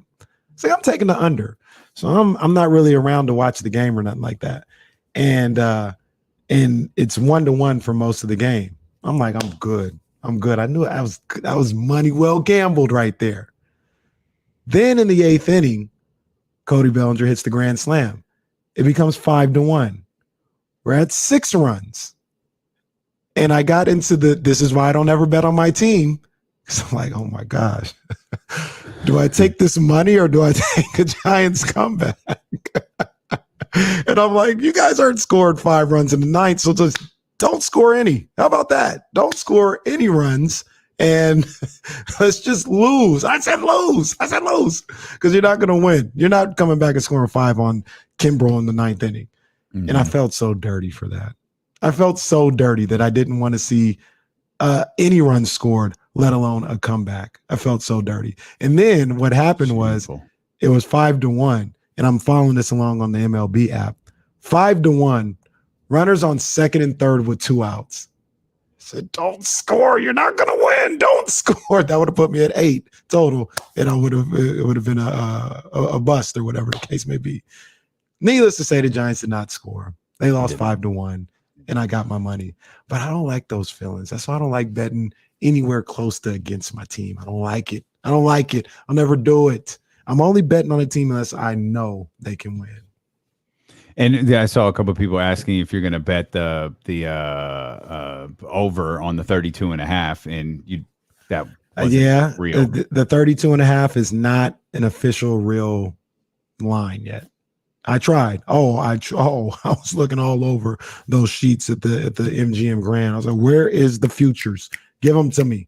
And the only thing they have on basketball is MVP and NBA title. So the 32.5, I even think when it was reported as like a projected line or something like that. It wasn't, this is literally what Vegas is saying. I think whoever was NBC Bets or whatever was like, this is what we expect Vegas to put the over under at for a win total. So it's not on the books yet. I think by the time it is for the Kings, I think it'll be around 34, 35, which I'll still take the over. You're listening to D'Lo and KC on KIFM West Sacramento, KRXQ HD2 Sacramento, ESPN 1320, driven by Lasher's Elk Grove Dodge, always live on the free Odyssey app. You know what the key to the Sacramento Kings winning above 35 games this year is? What's that? De'Aaron Fox. Let's go. 3 hours later, we got here. De'Aaron Fox. Will Z had, and we referenced this a little bit when we talked to Mark Jones earlier. If you missed our conversation with Mark Jones, you can catch it on the podcast on Apple, Google Play, Odyssey, wherever you get your podcast from.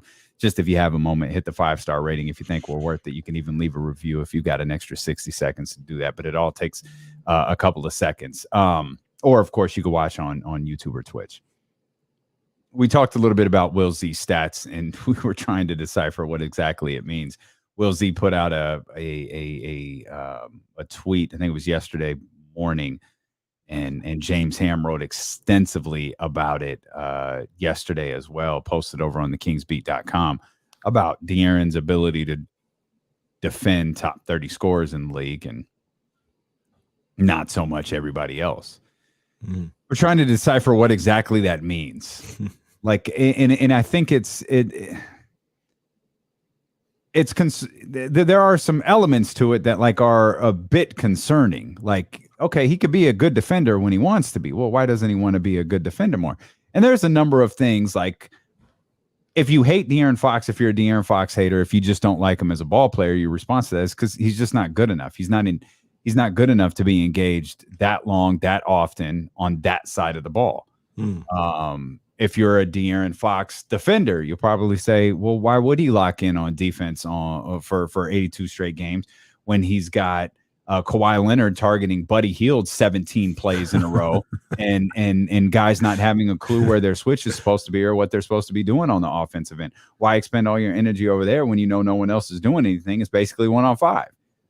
The truth is probably somewhere in the middle of that. And I know that that's not good sports hot take debate radio. You're supposed to say something super inflammatory one way or the other, but let's be honest about this. De'Aaron has shown enough signs to be really good on the defensive end. I think most people believe he could be good on the defensive end if you look at this from a completely neutral aspect. If you look at it from the aspect of you just don't like De'Aaron Fox, maybe you don't believe that. But again, somewhere in the middle is probably what De'Aaron lies at. And I think that's the cry of Kings fans this offseason. Just be somewhere in the middle. Like for the Sacramento Kings. Just don't lose 9 in a row. That's just don't be ranked 30th or 29th. Just be somewhere closer to the middle. And if this offense can cook the way I think a lot of people believe it will, the way a lot of people think that it will, man, why can't this work out? Yeah. But it seems to fall, again, broken record, I get it, so much on the shoulders of De'Aaron Fox. I was so confused, not by the stat, but what it meant and how I felt about seeing that stat. And I think I ultimately landed on the fact that it shows you that De'Aaron Fox is a capable defender.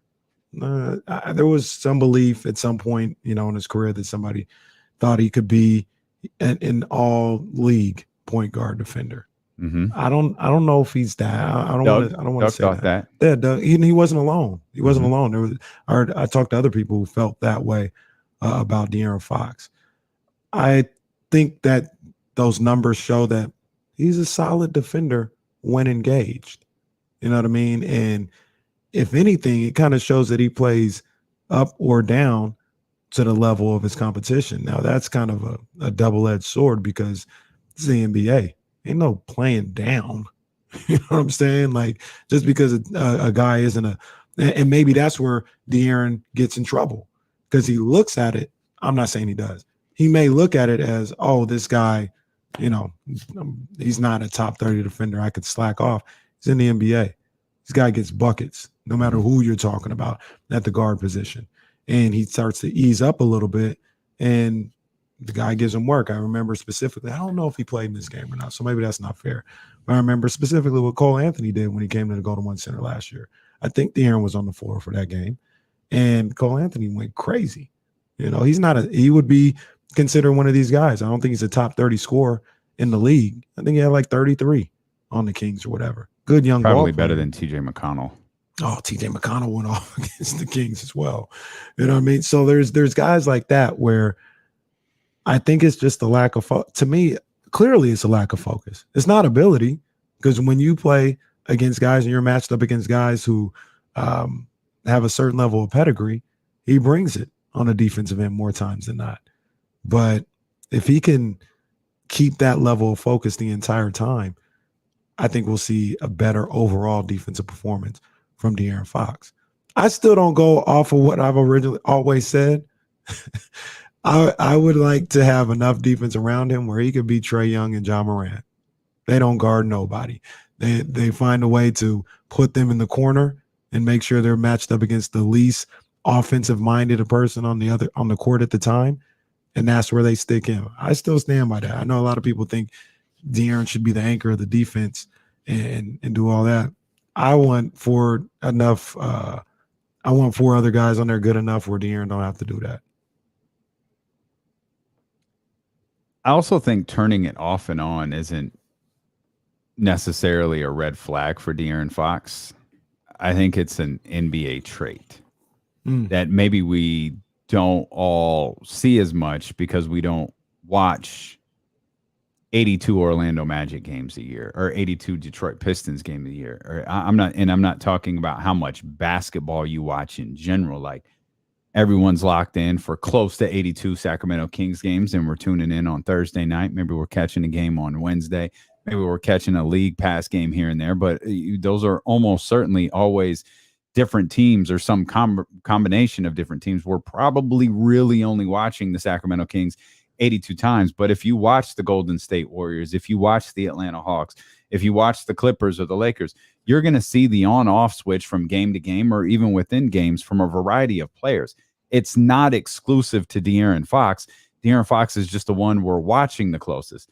Those types of stats that Will Z put out there and that James Ham wrote so much about in the Kings Beat yesterday, those probably aren't exclusive to De'Aaron Fox either. Like, you could probably do that with a number of other players in the league. The reason why it stands out so much with De'Aaron is because this team loses. And when you lose as much as they do, you pick apart every reason why. Clearly, what Buddy Hield lacks on one side of the floor is not a concern for anyone outside of Sacramento. It is not discussed whatsoever. The fact that the point guard in Indiana often struggled on the defensive end, not a concern to anyone else on the planet. Really happy for Marvin Bagley in Detroit. I think he's going to do well there. I think Detroit is happy to have him. I think that's a great marriage. His flaws here, past his inability to be available, his flaws when he's available, actually on the floor, never dissected. No one cares about that. So what are you going to focus on? Well, you're going to focus on Vivek first, then you're going to focus on the dysfunction, and you're going to focus on the organization. You're going to do all of that before you get to a player. But the first player you get to is De'Aaron. Mhm. So you're going to find the flaws in De'Aaron Fox. And De'Aaron, I think, he doesn't get the love that Devin Booker does. Devin Booker, 3 years ago, Devin Booker, we got to get Devin Booker out of Phoenix. I don't know that anybody was screaming to get De'Aaron Fox out of Sacramento. Right. It's just like, De'Aaron's whatever. The other thing about that's kind of odd to me is, like, when it was Devin Booker, this conversation centered around, like, we got to get him out of there. His talent is being wasted and all this other stuff. When it's around De'Aaron Fox, it's like he's not that good. Mm-hmm. Part of the reason why the Kings aren't that good. It's like, right. What? Yeah. What? And look, I've said it a number of different times. I think De'Aaron Fox has the talent to be like a number one player. I don't know if he is or not. I hope he is. Like I said, I think he has the ability to do it. Will he ever literally reach those heights? I don't know. Like, there is a question mark. You know what I'm saying? Like, I get that. But, I mean, at the very least, like, I know a lot of people talking about De'Aaron needs to be the third best player on a playoff team. Like that, I think that's kind of being extra. Like, he's like super talented. He is a talent in a major way out there. And I think he, at worst, if he's not your number one best player on like a playoff team, I think at worst he could be like the second best player. But like, people were like, he needs to be the third best player on your team. Like, I think that's a little excessive. If De'Aaron scored 71 points last season in a losing effort, he'd be clowned. He wouldn't be celebrated. It wouldn't be like, what an extraordinary performance. No, he'd be clowned. He scored 71 points for the Sacramento Kings in a game that they lost. That was not the narrative around Devin Booker. Mm-mm. And that's so confusing to me, because prior to 2 years ago, what did Devin Booker do in the league? Besides show he could score. He showed he was a dynamic scorer. No doubt about that. Didn't lead to anything. Right. But you rarely ever heard that called into question. And I think Phoenix at the time, and maybe this is where the discrepancy starts coming in, is at that time, Phoenix was such a bad organization with a bad owner. And maybe if this had continued, I don't know, maybe if it had continued a little bit longer, De'Aaron would have gotten that. But it feels like the acquisition and then the repurposing of Tyrese Halliburton has turned De'Aaron into like some sort of heel in all of this.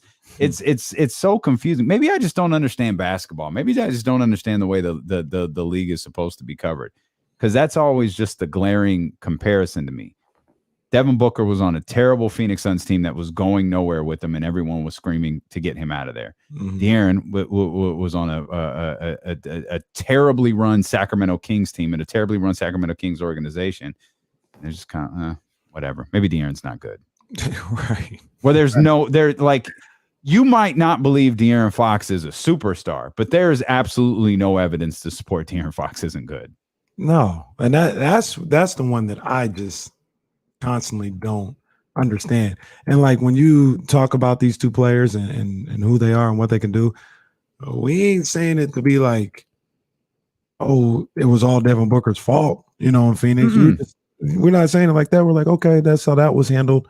Why isn't Fox handled the same way? Right. You know what I mean? And I don't know. I don't necessarily get it, but I think De'Aaron Fox, I think people kind of sell him short a little bit. One thing he has to do is, he has to be more consistent throughout the whole season. He has to show that he can play. Both ends. Yeah, for sure. He has to show that he can play 75 games in a season, 75 to 80, and be in the lineup consistently. That's for sure. But not too long ago, maybe, 2-3 weeks ago, I went back and was just kind of watching some of his footage from this past year. And like, damn, this kid can go. De'Aaron can go. He's got all the skill in the world. And that's even with like pointing out that, he doesn't shoot three balls. Well, okay, I get that. He's got to work on that. You got to hope that gets better. But just watching him play, super skilled, man. And you would think he's a scrub the way people talk about him. And I don't understand that. I don't get it. I think one of Mike Brown's primary job, if not Mike Brown's primary job, is to get De'Aaron Fox to be motivated defensively every night, because you use the high school high reference a lot. It's essentially for those, like they're going to follow the leader in the class, and if De'Aaron is, I really hope the leader don't say nothing. I look at the leader. I really hope we kill this head of the snake thing. But if you want to call De'Aaron, the leader of this whole thing, like, that's fine. I think like if De'Aaron is locked in on a very regular basis on the defensive end, what does that do for the rest of the group? I mean, even guys who love defense like Davion Mitchell, like, how does that motivate him? How does that motivate Domantas Sabonis? How does that motivate Keegan Murray or Malik Monk or Kevin Huerter or Harrison Barnes, or whoever else is out there? If you have, your top guy, or certainly one of your top guys, locking in on the defensive and being vocal, calling, pointing, switching. If you got Sabonis doing the same thing, down by the basket, I think that, we talk a lot about this team getting off to a good start and what that means mentally for De'Aaron Fox. What would that mean mentally for the rest of this team to lock in, get a few key defensive stops? We've seen them, and they just regress so much. There was a stretch where you saw them be able to lock down defensively for short periods of time, close games, 2-3 minutes. You would see them play NBA worthy defense. The problem is those close games with 2 to 3 minutes left got very few and far between. And then when they started happening on a regular, the season was over, and it didn't matter what you did. Like, it didn't matter if you won, lost. It didn't matter if you played defense or not. Like, so much of their season, I think, is so much of the mental takeoff of their season will be dependent on how they start. Yeah, for sure. It is going to be something that we are looking at and locked into from the first day of training camp, let alone the first game of the season. We'll come back. We will talk a little bit more about the Sacramento Kings. We'll dive into some more of the Donovan Mitchell stuff too, as well. Yeah. I know you had some thoughts on that. And this Liz Cambage thing is really weird. I mean, yeah, but is it? We'll explain. More hoop talk when we return here. Stilo and Casey, brought to you by McQueen and the Violet Fog, the smoothest gin in the world, handcrafted in Brazil, here on ESPN 1320.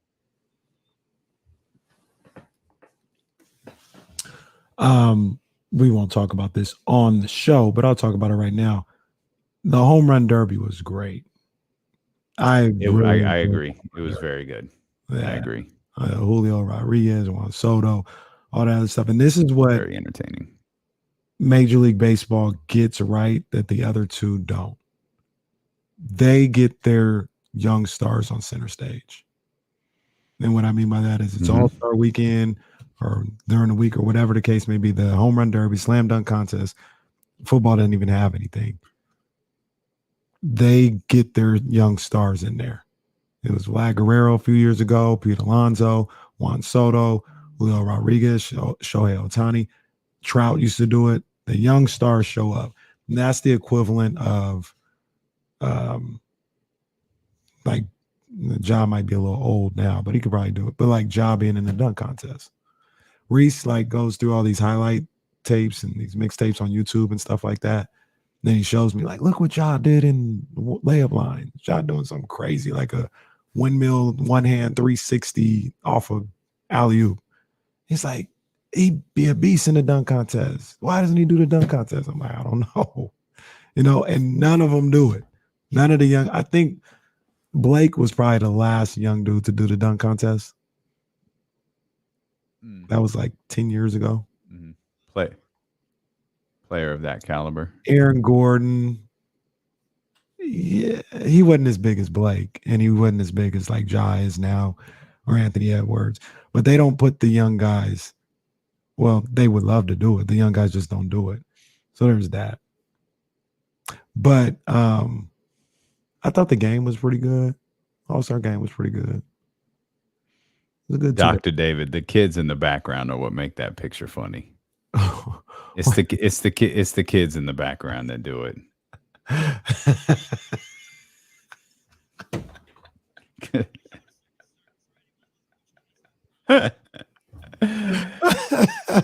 Oh man.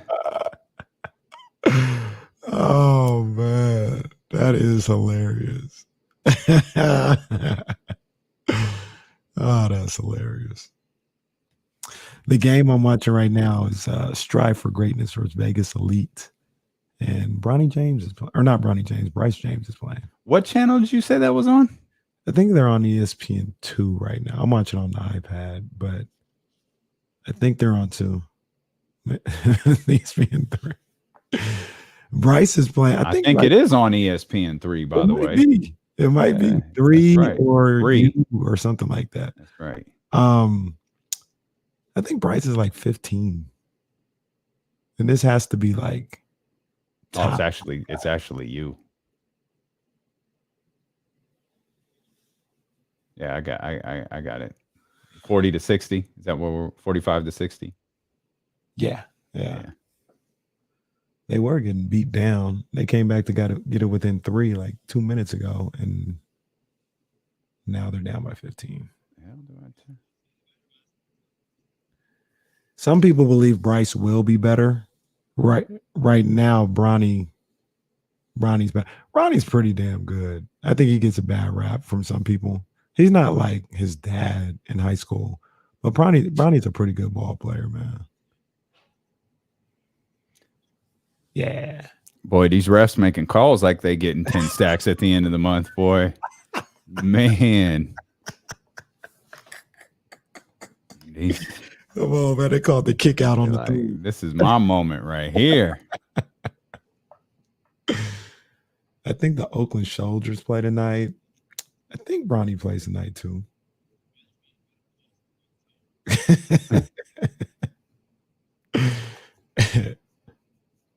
think LeBron down there on the court. That's got to be tough for those kids, for Bryce and Bronny. Oh, hell yeah. Everybody coming at you every time you step on the court.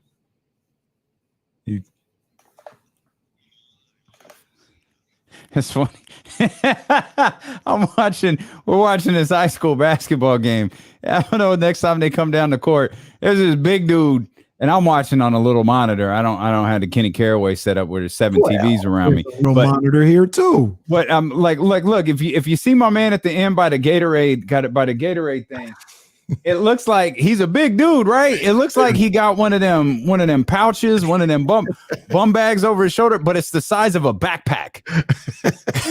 He's a big ass dude. It looks like he's just wearing a backpack, like a waistband. Yeah, I saw him from a distance. I thought he had like I thought he had a vest. It's either a bum bag or a bulletproof vest. I don't know which one it is. Maybe it's a cold world out there at this tournament. He got to be security.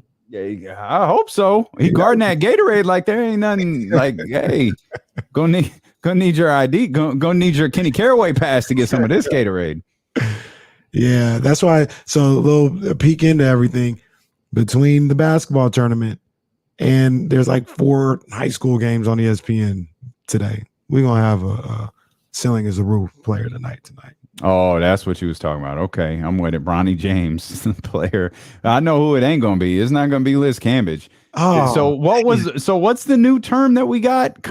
Contract divorce. Yeah, there was a contract divorce between Liz Cambage, who's been in Los Angeles for like 25 games, and the Sparks, and she's out. And that's crazy. That's crazy. Liz, out of nowhere. Yeah. She's unique. Didn't Liz originally like take forever to come to America? Because she was drafted by Tulsa. Wow. Yeah. She was drafted by Tulsa, and it was like, it's crazy too. And Tulsa was a disaster. Like, don't get it twisted. Like, Tulsa was terrible. It was a terrible organization. It was a terrible franchise. Like, everything about it was terrible. And yeah, she waited a minute before coming. And it's crazy too, because Liz is a star. She's a star. You know what I mean? She's one of the WNBA's stars right now. And the fact that I felt like she could have, like, the fact that she left the Aces made me raise my eyebrow. Like, damn, really? She was mad. I think she was mad at the Becky Hammond contract. Right. Yeah. But then she goes to the Sparks, and it's like, all right, this is a good fit. Like, she's in LA, about to be on and popping. That's where she wanted to be all along. Like, she wanted to be in LA from jump. And then to have this happen, though, it's like, damn. And then what happens next? I don't know. Like, Liz is one of the, I guess, like, because I don't, a contract divorce, I got to imagine that's a buyout. Like, she wasn't waived. Right. The Sparks said we agreed mutually to just part ways. Playoffs start in a minute. Like are they? Can you still go sign players? Like, I'm not sure. The Commissioner's Cup is tonight. Like, if you're wondering what the NBA in-season tournament might look like, watch the WNBA Commissioner's Cup. Like, the finalists. That's versus Sky. That's what it's going to look like. Be a good look. That's the Aces versus Candace Parker and that crew. That is a good look. That's gonna be a good look. Asia Wilson and my girl Plum. Plum is all blocky. She's bad, dude. She's so bad. She had like 27 the other night. Hey, why is it? It felt like it's because I remember from Washington and what she did. She's like the all-time leading scorer in college, right? So I remember that, but it didn't seem like it took off immediately. Like, she didn't have a year, or maybe I just wasn't watching close enough, but she didn't have a year like this. No, this was like this year. This is a breakout year. Yeah. Years, right? No, it's a breakout year. Yeah, she wasn't. I mean, I have my own biases. She wasn't on the 5-on-5 Olympic team. She was on the 3-on-3 one though. I know who she was working with this offseason. There ain't no way. I think that's an accident. She out here getting buckets after working all summer with that head coach at Duke. Like, yeah, those things matter. And this absolutely is a breakout season for her. I don't know. Marcus Smart's 3-point percentage skyrocketed. Who do you think his coach was? I mean, you want to learn how to shoot. There's only one coach to play for. Come on now. But yeah, Kelsey cried a couple times too. Kelsey Plum? No, the coach. I don't think that coach cries. I don't think that coach. No, I don't think that coach has shed a tear over a basketball game, man. No, my brother. I was in coaching. Maybe I was in Detroit. I was in Detroit when game 5 is the equivalent of game 7 of the WNBA finals in 2006 ended. Yeah. Wasn't no tears. I saw some knocked over water coolers. I ain't seen no tears in that one. Is she a controller thrower? No. But she watched that whole game on the plane, though. I can tell you that. While the rest of the team was drinking on that long ass flight back to Sacramento. Yeah, she was right. We were 2 seats behind Coach Wiz, and she was watching the game. Wasn't no game to be played tomorrow. On the next season already. She's trying to figure out what happened and how. I ain't never seen, like, I remember the Monarchs were up like 7 or 8. I never saw a lead disappear quicker than that one did, because Detroit was fast. They had Tweety Nolan. They came out, they got a basket. Oh, yeah. They got a steal, got another basket, came down. Tisha came down. They played Tisha in the second half, and they did her. They were like, shoot. She came out that third possession down the court, corner. I remember it so vividly. She shoots it, just an air ball by feet. They take it, outlet, Tweety Nolan again, laying, lead is gone. Damn. They recovered. Detroit built up a big lead. That game was at the Joe, and it's the only time I've ever been to the Joe. It wasn't at the Palace because there was somebody else at the Palace. Mariah Carey. Oh, well. Mariah Carey was at the Palace, so they got sent to Joe Louis. That was prime emancipation of Mimi. That wasn't like, oh, this is outrageous. It was like, no, I get it. Yeah, no, I get it. This Mariah is moving the WNBA finals to the Joe. It's fine. And the Joe was smaller, so it was packed. It was insanely loud. It's a hockey arena. It's not hot in there too, isn't it? Oh, yeah. And it's really hot when you're losing. Like the temperature went up like 20 degrees when they started losing. They made a little run at the end, but yeah, no, they couldn't get it done, man. But yeah, that there are no Willie Green caraway tears being. She won the gold. This is true. I'm the crier. I don't even think she did when she won the gold medal. It's not her bag. When she got named to the team, I think that was a moment for her. But now those moments are so regular for her. I don't even know how they register. Oh, wait, hold on one second. Oh, breaking news. Liz Cambage signing a 5-year, $95 million deal with the Los Angeles Rams. There you go. That's going to be her next destination. That adds up. Could you just mention Liz as a star? Liz undoubtedly is a star. Look no further than, at Liz Cambage on Instagram. Could she be that without the WNBA? Now, yeah. She needed the platform maybe to get to this point. But it's just as a model? Yeah, Savage Fenty or whatever she needs to do now. She's there now. I hope she doesn't, though. I hope she keeps playing. That'd be crazy if she's done, because she's Maya's draft. Wow. So Maya was 1, Liz was 2. It's crazy to think both of them be out of the league like that. That's crazy. They got to be 30. Like they're 30 years old, just done with the league. Like Maya was going to be the greatest, in my opinion. Maya was going to be the greatest player that ever lived. And Maya, she retired. She didn't really retire. She just left. Yeah, like what, 2-3 years ago? I think it was like 3 or 4. Right. Yeah, she was.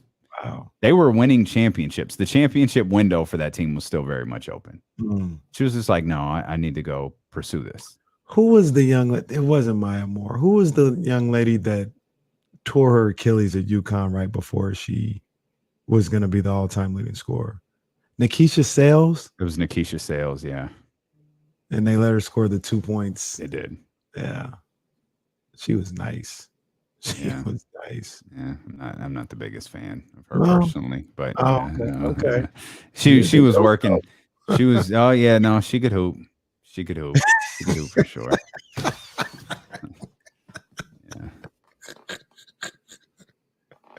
You always just start laughing, and I don't know what to do when you start laughing.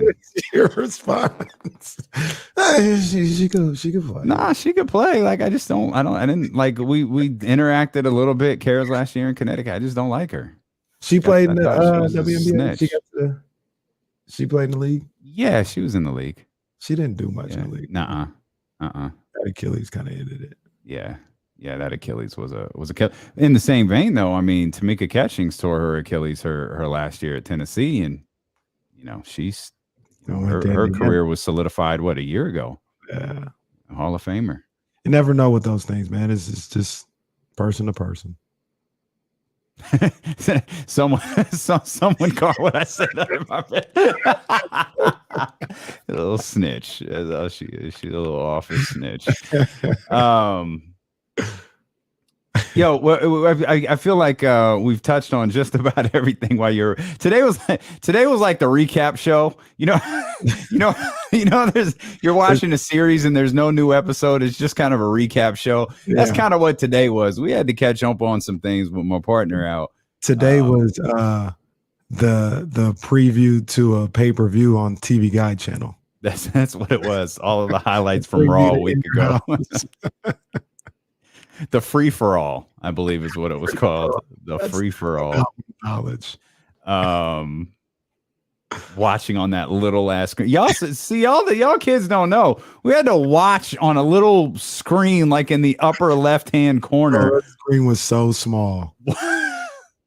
And TVs weren't the size that they are now. So you're watching this little ass screen on this little ass TV with a bunch of, with the TV guide scrolling up and down. Yeah.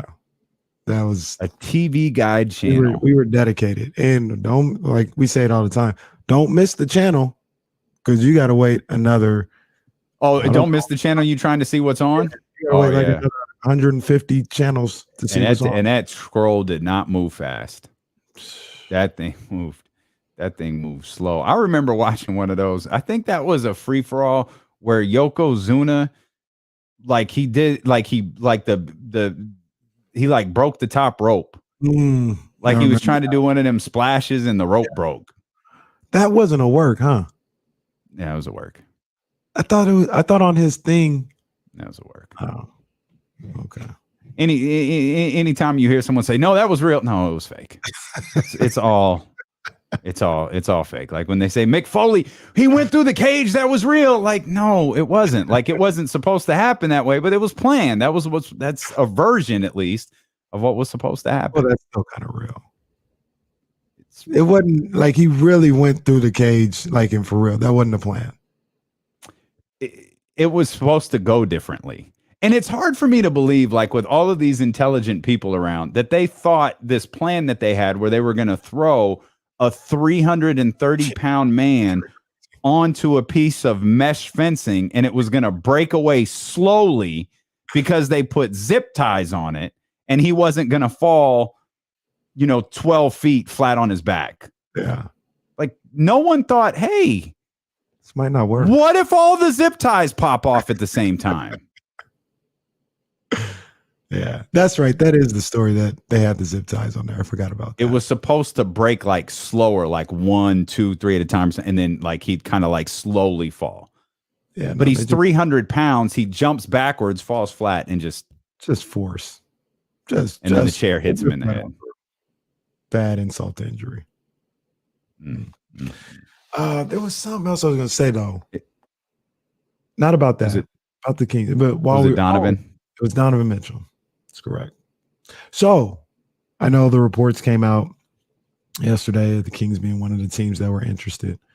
I don't, just be perfectly clear, I don't think it's going to happen by any means. Mm-hmm. But I do think that it could happen. Like when people are like, how does this even work? Like, what does the trade look like? A lot of people think Fox have to be involved. I don't think Fox have to be involved at all. Yeah, I mean, Jesse worked without Fox, Murray, or Sabonis. Jesse worked the trade machine, and if obviously the most important part of this, because that deal would have to mimic the Rudy Gobert deal in the sense of you're trading players who are solid, like they're NBA. You're trading NBA players, right? But you're also trading guys with the exception, I think, of Rashawn. I think the money was HB, Rashawn, and Terrence Davis. Your 2 of those contracts are expiring. Mm-hmm. So you're taking 10, 20, 30 in total and dumping 120. Mm-hmm. Then it would have to be built around those draft picks. That's how the trade could happen. And that's the only way it would make sense is if Donovan and De'Aaron were on the same roster. Mm-hmm. Because otherwise it doesn't make sense. No, not in my opinion. But then people were asking, well, how does it work basketball-wise? There's no way it works basketball-wise. Kind of disagree. Like, it's not the perfect situation, but I think you could work it out where De'Aaron starts at the 1, Donovan at the 2. I think you put Herter at the 3. Obviously, that's Murray and Sabonis, and you have Monk coming off as your 6th man. So that's what I wanted to ask you about. You'd have to be confident that Kevin Herter can play in this sense, maybe not exclusively, but primarily at that 3 position. Yeah, I think he could. I always feel like, especially with Herter being like 6'7", is he, your prototypical small forward as far as like being strong and long arms? No, not necessarily, but like he'd be fine there. Like, yeah, he'd have a problem against Kevin Durant. Yeah, I know. Everybody would. You think you think Harrison Barnes is a prototypical small forward? He has problems with Kevin Durant. Like, everybody's going to. But I think more so of like Herter going up against Andrew Wiggins might be a little bit of a tough matchup for him, but I don't think he'd get embarrassed out there. I don't think it'd be an issue. And then you look at somebody like Andrew Wiggins, and yeah, he's going to like maybe get some buckets on him because he's tall or whatever. Warriors ain't gonna run their offense through Andrew Wiggins. You know what I'm saying? And if they do, that's probably what you want. I probably would like trick them. Yeah, Herders at the 3. Go to Andrew Wiggins for 25 shots tonight, and don't give it to Steph Curry, please.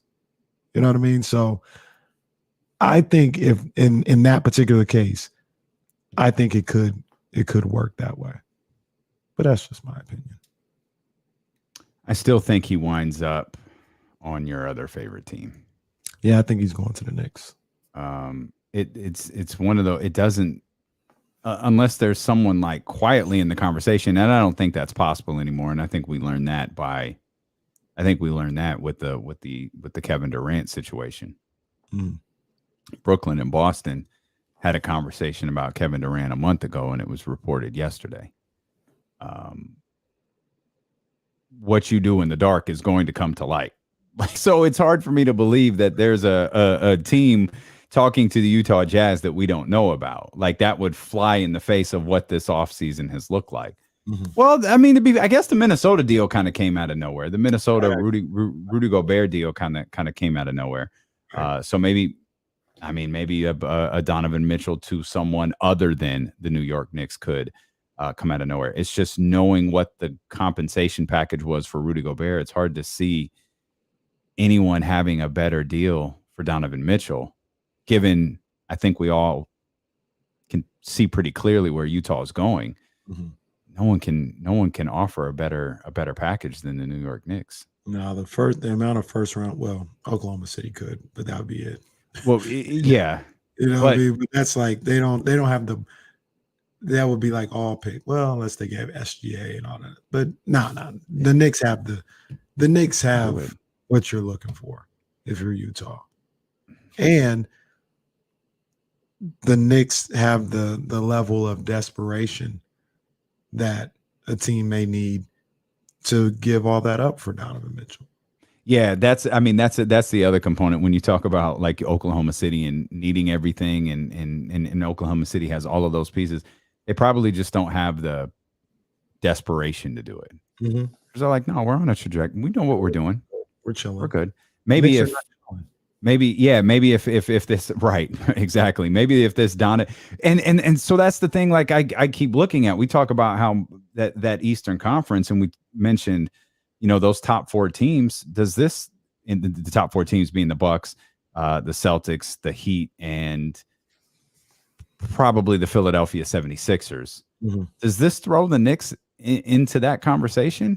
No, and I heard you with James maybe it was yesterday. And you said it to me too. You're like, it doesn't take the Knicks there. So I don't know if your words are why would they do that, but it doesn't take you to championship. Well, it's not why would they do that? And James, he brought up a fine point, and you probably have to do something else. Like in addition, like you could do the Donovan deal, but you probably have to figure something else. Because I look at that roster, and I think it's because I feel Jalen and Donovan are a little bit repetitive. Mm-hmm. So it's hard to balance that out and see like, no, this was a really dynamic offseason. It's like, well, it was certainly good, but you brought in 2 guys who can do really similar things, and you arguably signed to $100 million a guy who doesn't do it as well as the guy you just traded 5 first-round picks for. And that's fair. And I'll even go a step further and say you have to do something else. And the something else don't have to happen this offseason. You know what I'm saying? Like maybe you just trade for Donovan, you get Jalen Brunson, and you're a 5th seed next year. Cool. We got these guys for another 4 or 5 years. We're going to build around them and build on what the groundwork that we laid with getting Donovan here. We kind of got the hard part out the way. We have the Donovan Mitchell here. Now we can put the other pieces around a guy like that. Or, next year's a big free agent. I don't know how much money they'd have, if any, but you still have the trade chips of Barrett and Randall. And if you take some time this year and you're like, they don't really work, you can probably package those 2 and get, I'm kind of throwing out a random guy. I don't think it'd be this guy specifically, but you can go get like a Chris Middleton, somebody like that who's not quote unquote the best player on the team, but is a hell of a number 2. You know what I mean? Now, but if you got Chris Middleton without Donovan Mitchell, like, well, what is that going to do for you? You know what I'm saying? But now you have the Donovan Mitchell. That's the hard part. Now you can go get your Chris Middletons, or if you were to trade for, I don't know if he'll be this good, but like Cam Johnson or something like that. Like now it makes a little more sense to go get those guys. And it's a reminder, like in radio, you often tease stuff because you want people to listen through the commercial break and don't go anywhere because we're going to tell you this. And we do that all the time, often forgetting on this live stream. We don't go to commercial. We keep talking. And then I forget what I said 5 minutes ago. And what you just said right there reminded me, I mentioned something about Jaylen Brown earlier. And kind of it was like 2.5 hours ago. So if you stuck around for this payoff, you deserve an award. But Jaylen Brown is going to wind up in the Domantas Sabonis situation. And maybe more specifically, more accurately stated, the Boston Celtics are going to wind up in the Sacramento Kings situation with Jaylen Brown, that the Kings are going to wind in with Domantas Sabonis. Sabonis is not going to sign a contract extension. He's not going to be under contract during the year, not enter free agency, and sign with the Sacramento Kings. He's going to become a free agent, and you're going to have to hope that everything you did leading into that moment is enough to get him to sign here long term. The Celtics are going to be in the exact same situation with Jaylen Brown. Jaylen Brown is on a good contract right now for the Boston Celtics. He's extension eligible is 2020 in October of this year. He's not going to sign it because it's below what his market value is. And the only way he can get market value is to become a free agent. If Boston senses Jaylen's out, if Boston even can put I mean, I don't even know what percentage you have to work with. If you're sitting down, you're Brad Stevens, you're Ime Udoka, you're that brain trust. Like, what do you think the percentage of Jaylen Brown being out are? I don't know if it gets to 20, 25, 30. I don't know at what point you go, okay, we've got to think about moving on. Like, we've got to think about trading him before he potentially walks away from nothing. Now, of course, you're having discussions with his agent behind the scenes, like, hey, how serious? Like, we want you here? We'll pay you the max contract. Like, that's not even a question. Are you looking around? Are you considering leaving? Like, what is your mindset entering free agency? But that's the position that the Boston Celtics are going to be in, and which is why that ain't going to be a problem with Kevin Durant. Right. You know, you got Kevin Durant 4 years now. We've just saw him ask for a trade, but he might not. He might want out after 1 year. He might. But yeah, he might. He's extension eligible this October. He's an unrestricted free agent, not this upcoming offseason, but the following offseason. That is correct. Same as Sabonis. Yep.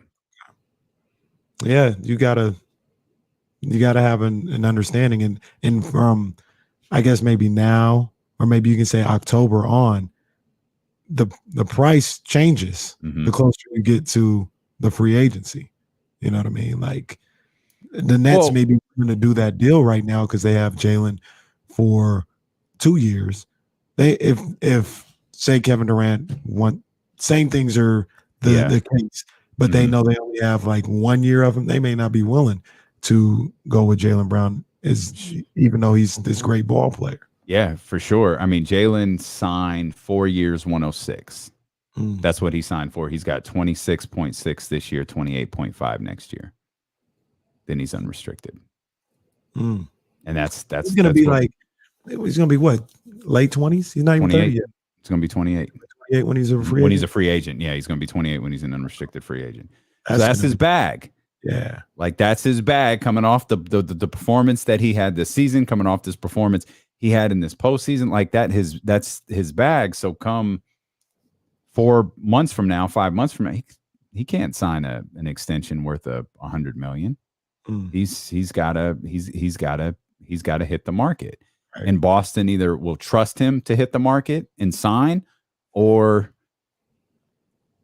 we'll find out before then. Like, we'll know before then what they think of their chances to re-sign him. But I don't, we call it the Kenny Caraway here when you're not around. Jalen hit us with the SMH on social media, hit us with the shake of my head, and it's like, oh, Jalen saw the report. All right. So the funny thing about it. So what was the report specifically like? When I say that, it was like, and this is how to tell these guys, you got to read the report. You got to see what's going on. Did the Nets go to Boston and be like, and come up with a trade proposal for them? I think the way it was framed, I don't know if that it was framed that way. I think it was the Celtics and Nets, the initial report, the first one, which I think was from Shams. The Celtics and the Nets have discussed a trade centered around Jaylen Brown for Kevin Durant. And then he might have outlined Jaylen Brown, Derek White, and a draft pick for Kevin Durant. Brooklyn countered that with Jalen, Marcus, Derek White, and like multiple first-round picks. And Boston said no. And I think that was the first report, and anyone can correct me if I'm wrong, but I think it was later that Woj was like, yeah, this happened like a month ago. This happened at the beginning of and I think a couple of people have tried to clean it up in that it's not like the conversation happened on July 1st and never happened again, but it's like it started July 1st and maybe continued a little bit, but what was reported yesterday wasn't new news. It was new to us, right? But it wasn't something that just happened. But that, and I think that's correctly how it was reported. Boston came to them with, we'll give you Jaylen Brown. That's a lot different than when we talk about, like, if Brooklyn was like, hey, what if you gave us Jaylen Brown? And Boston was like, no. It's still reported as if they've had discussions, including Jaylen Brown, but Boston can go back to Jaylen and be like, bro, they offered us, we said no, don't trip off that. But if they went to them first and was like, we'll offer you Jaylen Brown, think about this. Absolutely, 100%. But think about this from another perspective. Who do you think they got that story from? From Brooklyn, right? They got it right from Brooklyn. Yeah. It's Brooklyn's best interest to say, oh, here's what Boston offered us. Yeah. And like there was obviously a discussion, like no matter who offered who first, no matter who initiated discussion, no matter the fact that there's a counter offer in there shows that there was a Jaylen Brown discussion at one point or another, just because there wasn't a counter offer. Like you could dispute one offer. It's hard to dispute two. Yeah. Or two different proposals. And like I said, on top of that, Boston can talk to Marcus Smart and be like, don't worry about that. They offered you. He's like, nah, bro. They can't do that. They can't do that to Jaylen Brown. That's right. They can't do that to Jaylen Brown. But that's interesting. That's interesting that they made that call. I'm on the outside and I'm like, that's gauge the entrance. Like that's fair. But I'm on the outside. I'm not Jaylen Brown. I can see where he's like, oh, that's what you think of me. You're willing to move on from it's hard. Like it's tough. Like it's Kevin Durant. You know what I mean? It's not. I'm not going to use his name because it'll sound it's not a second year player who's looks good, but is a bit unproven still. Yeah. It's not that. Like it's Kevin Durant. Like that's different. And I mean, that's easy for me to say though, because I'm not Jaylen Brown. Like, I mean, it's like, I agree with what you're saying. We're changing the show. I'm being traded for Dan Patrick, and it's Dan and KC moving forward. Like, yeah, my feelings would be hurt, but it's Dan Patrick. Like, I get it. Like, I understand. Yeah, that's interesting. Jesse, how do you think this plays out? You think that there's some residuals on Jalen's part from how this went down?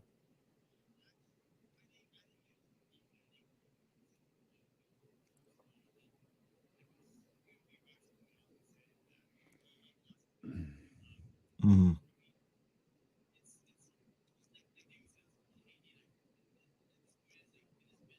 Yeah, I get it. I don't think Dan and KC would hit, by the way. when he starts doing his what was it, the show tunes versions of the rap songs? Oh, did he do You that? ever heard that? He did show tune versions of the rap songs. Rolling down the street, smoking Indo, on gin and juice. That song is literally about drinking and driving. Like, have you heard the 2022, and I don't know how long this edit has been in effect, but have you heard the 2022 edit of like the KSFM version of Get Low? No, I haven't heard it. Oh, there ain't nothing there but instruments. There ain't nothing there but a little John beat. You don't know where the sweat's coming from. You don't know nothing. They even, I guess it turns out, skeet isn't allowed on the radio anymore. Like, it's just like the whole song is gone. It's like, what are you guys even playing this for? We can't play that. Why is this on the radio? We can't play that. There was remember the what? Where? I don't remember the Yin Yang Twins. How you doing, Lo? Yeah, the Whisper song. The Whisper song. I couldn't remember what the name of it was. There was so there was an edited version, like a real Yin Yang Twins edited the record, like they did a completely different version of the record that hit the radio. I remember at KSFM when the general manager got an email from an angry parent that had the real version attached to it. And if you've never heard the real version of the Whisper song, it was so offensive. We had to pull the edited version off the air. I had never heard the real version. He had never heard the real version. No clue what the song was about. Heard that. And then we've got the editor. Get any version of this record off of the radio. That was a wild song. Meanwhile, one of the regular classic records that would roll would be "Ain't No Fun If the Homies Can't Have None." So, well, okay. I mean, has he heard that one? Did he? It's like, if you really want to take a deep dive into these songs, by all means, let's do that. We just might on the culture. You literally just said rolling down the street, smoking Indo, sipping on gin and juice. Sir Snoop, that's illegal. Don't do that. You can't do that. Don't do that. Don't do that. Don't do that. I mean, no fun if the homies can't have none. You ever heard the song attached to this drop? Well, that song. Wow. This art form that we love so much, man. They hit us with some moments for sure. Yeah. We'll talk about it all. We sure will. I can't lie. No, absolutely. That is not what it's called. I say the culture corner twice. Corners of the culture. Thank you. We're recording that first. I can't lie. I'm nervous about this. We're taking a break. Because we know what our radio show is. We know we could tear this rundown out. We could sit down and we could talk. We know we could do that. Like, but this is it's like the first day of school. It really is. That's a good call. It's the first day of school. Like, Kenny and I are stepping away at 4:00. Like, we're when the show's over in 30 seconds. We're gonna step away, regroup, and then we're coming back to record the first episode of Corners of the Culture. Again, it's not going to be out until August 11th, but we need to allot for some mistakes. we need to get a little ahead because I'm going away for a recording day in August. So I'm nervous. Brian Cruz, we may have to add this to the notes. There may be an episode on BET Uncut. There very well may be. We appreciate you so much for being with us, partner. It's great to have you back. We'll be back tomorrow. James Ham will be with us. in the 3:00 hour. We'll dive into the NFL. Training camps underway, man. Football season is here, baby. If you missed any part of the show, podcast, YouTube, whatever it may be, we appreciate you so much for being with us. We'll see you tomorrow at noon here on ESPN 1320. I love Sacramento.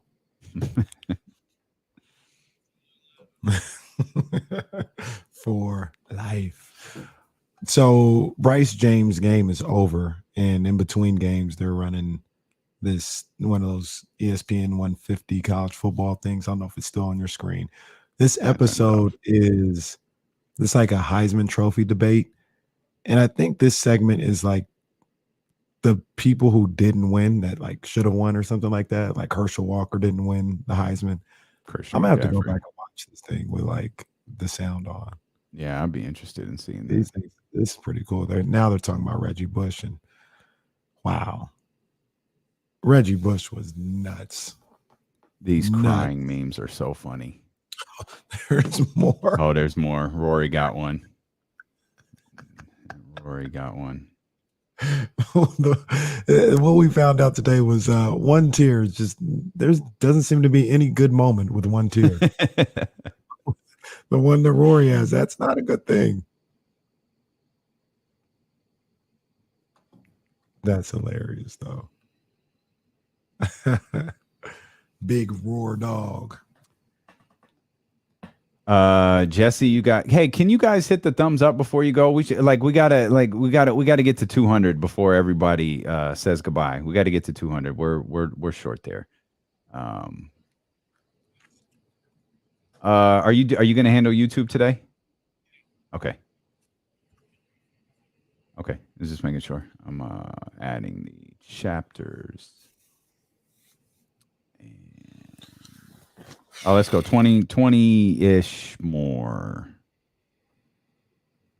Oh, yeah. Y'all got this. Come on. We got this. Thumbs up before we go. I got it. Oh, Ramsey, there's Reggie Bush running all over Arizona State. Oh, man. Did you see that car chasing video? Or did you see where that car was running all over the place? It was like evading police, and someone used the video with the caption, "This looked like Reggie Bush running all over Fresno State," and Reggie quote tweeted it like, "I approve of this message" or something. But if you knew the context, it's very, very funny. It's because he was running from sideline to sideline on some of them touchdowns. That was a great game. I remember I was actually in LA, like not living there. I was in college, and we had a basketball tournament in LA, and we wanted to go to that game because there was a couple people from LA that, were like, "No, I want to go to the USC game," or whatever. And for some reason, there was like a buzz that Fresno State was going to give them a good game because Fresno State, I don't know if it was one of their really good years. Maybe they were coming off a really good year or something. But it was like, yo, that's going to be lit. One of the reasons why these California schools never play each other. But, yeah, we were in Pasadena and watched that at like a Chili's or something like that. We're like, damn, we should have been there. That game was lit. Reggie was a fourth quarter or something like that. Then Reggie did what Reggie did. Reggie's one of those where fearful people who weren't around won't understand. Like that doesn't even feel like this era of basketball anymore, or this era of football anymore. Right. College, certainly not this era of college football anymore. Well, shit, that was 2006, 2005. Wow, man, he really was. He really was. The way he delivered every time. Felt like he delivered every game. You tuned in to see what Reggie was going to do, and he did something. Third, I think. I think it was Mario. Did he go second? Maybe he went second. Reggie went second. Was it Mario, Reggie, Vince? Is that what it was? Yep. Yeah. Yep. Mario, Reggie, Vince. And Vince actually had a moment in the NFL. There was about 2-3 years when he was big time. Man, I know there are a lot of things with Vince that didn't work out, but sometimes I think about what if Vince had a different coach. Man, if Vince had a different coach. Well, And I don't want to be overly disparaging of Jeff Fisher. He had a long career in the NFL, but yeah, I don't know that a quarterback like Vince Young was his. Yeah, I don't which know. is odd because he had Steve McNair, and I think Steve was a little. Steve was different. He was a little bit different than Vince. Yeah, he was. I don't know how to. I felt like Steve McNair was like a quarterback that could do other things. Right. Like But Randall Cunningham was super dynamic. Like who had a massive arm. Vince was like a combo of those two. You know what I mean? It's a problem in a good way. Vince might have needed the homework clause though. He might have needed the independent study clause. Like Vince seemed like a guy, maybe this is the Jeff Fisher thing, who relied so much on like raw talent. Yeah. He just was so freakishly good. Yeah. Yeah. Yep. He was really good. He was really. Hey, I think if I have this correct, I think Page's son is about to play. Yeah, he plays for Compton Magic. They're about to. I think they're on ESPN now.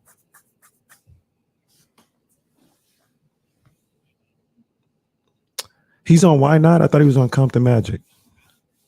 Oh, no, they're playing West Coast Elite.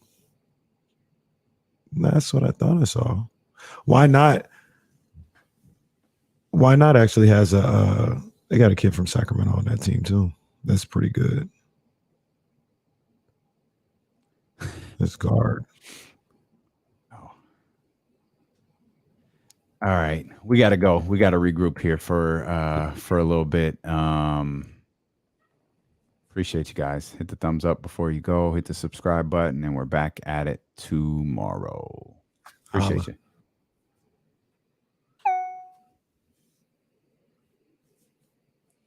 End